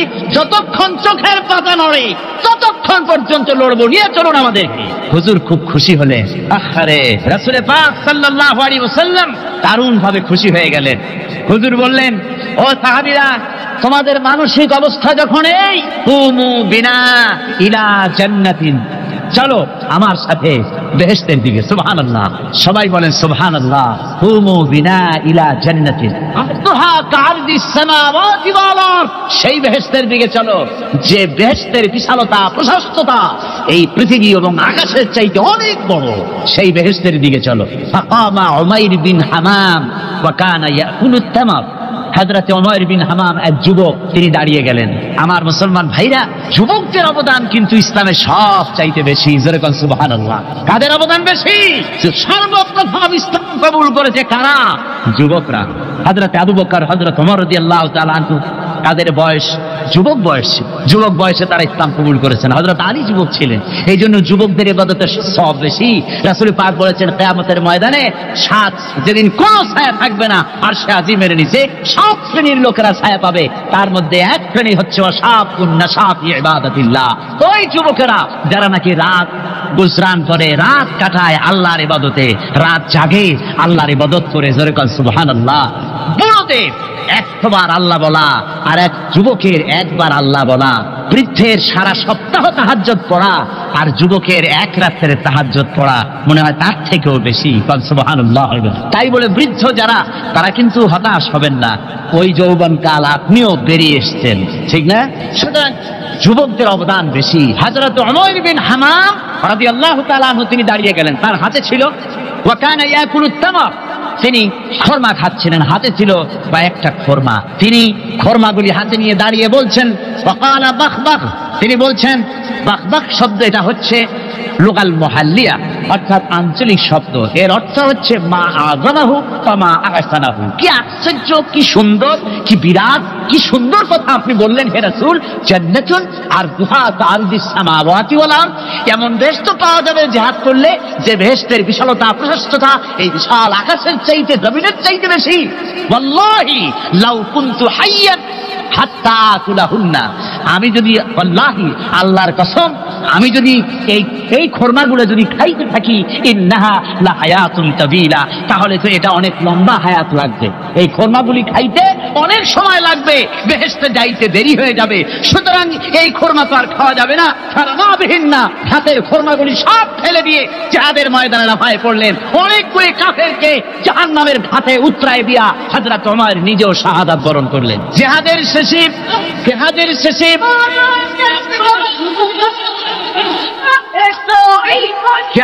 শেষে শহাদায়ে বদরের সমস্ত শহীদদের লাশ এক জায়গায় এনে সাহাবীরা বললেন, হে আল্লাহর রাসূল, আপনি যখন জান্নাতের বর্ণনা দিতেছিলেন তখন যে যুবকটা খরমা খেতেছিল আর জান্নাতের আশায় হাতের খরমা ফেলে দিয়েছিল, যে খরমাগুলি খাইতে গেলে তো সময় লাগবে অনেক, বেহেশতে যেতে দেরি হয়ে যাবে, এই কথা মনে করে হাতের খরমা ফিকে ফেলে জিহাদের ময়দানে এসে শাহাদাত বরণ, যে যুবকটি জিহাদ করেছিল তার লাশে সেও শাহাদাত বরণ করেছে। রাসূল পাক হযরত ওমরের চেহারার দিকে লক্ষ্য করে তার দিকে অঙ্গুলি সংকেত করে হুজুর বলছেন, ইন্নাকা মিন আহলিহা। ওমর, যে বেহেশতের জন্য তুমি খরমা খাওয়ার ধৈর্য ধরতে পারো নাই, আমি নবী সাক্ষী দিচ্ছি তুমি সেই জান্নাতের অধিবাসী। আমার ভাইরা, ওই জান্নাতে যাওয়ার জন্য, আল্লাহর দ্বীনকে প্রতিষ্ঠার জন্য আমাদেরকে ঐক্যবদ্ধ হতে হবে। আল্লাহর দ্বীনের জন্য আল্লাহর নবীর যে আদর্শ, সে আদর্শ প্রতিষ্ঠার জন্য এগিয়ে আসতে হবে। যদি আমরা তা করতে পারি, আমরা সংখ্যায় কত, আমাদের অস্ত্র আছে কি নাই, আমাদের জনবল কত, আমাদের সৈন্যবল কত, এগুলি প্রশ্ন না। প্রশ্ন হচ্ছে ওয়ালা তাহিনু ওয়ালা তাহসানু ওয়া আনতুমুল আলাউনা ইন কুনতুম মুমিনিন। কোনো ভয় নাই, কোনো চিন্তা নাই, যদি তোমরা মুমিন হও আমি আল্লাহ তোমাদেরকে বিজয়ী করব।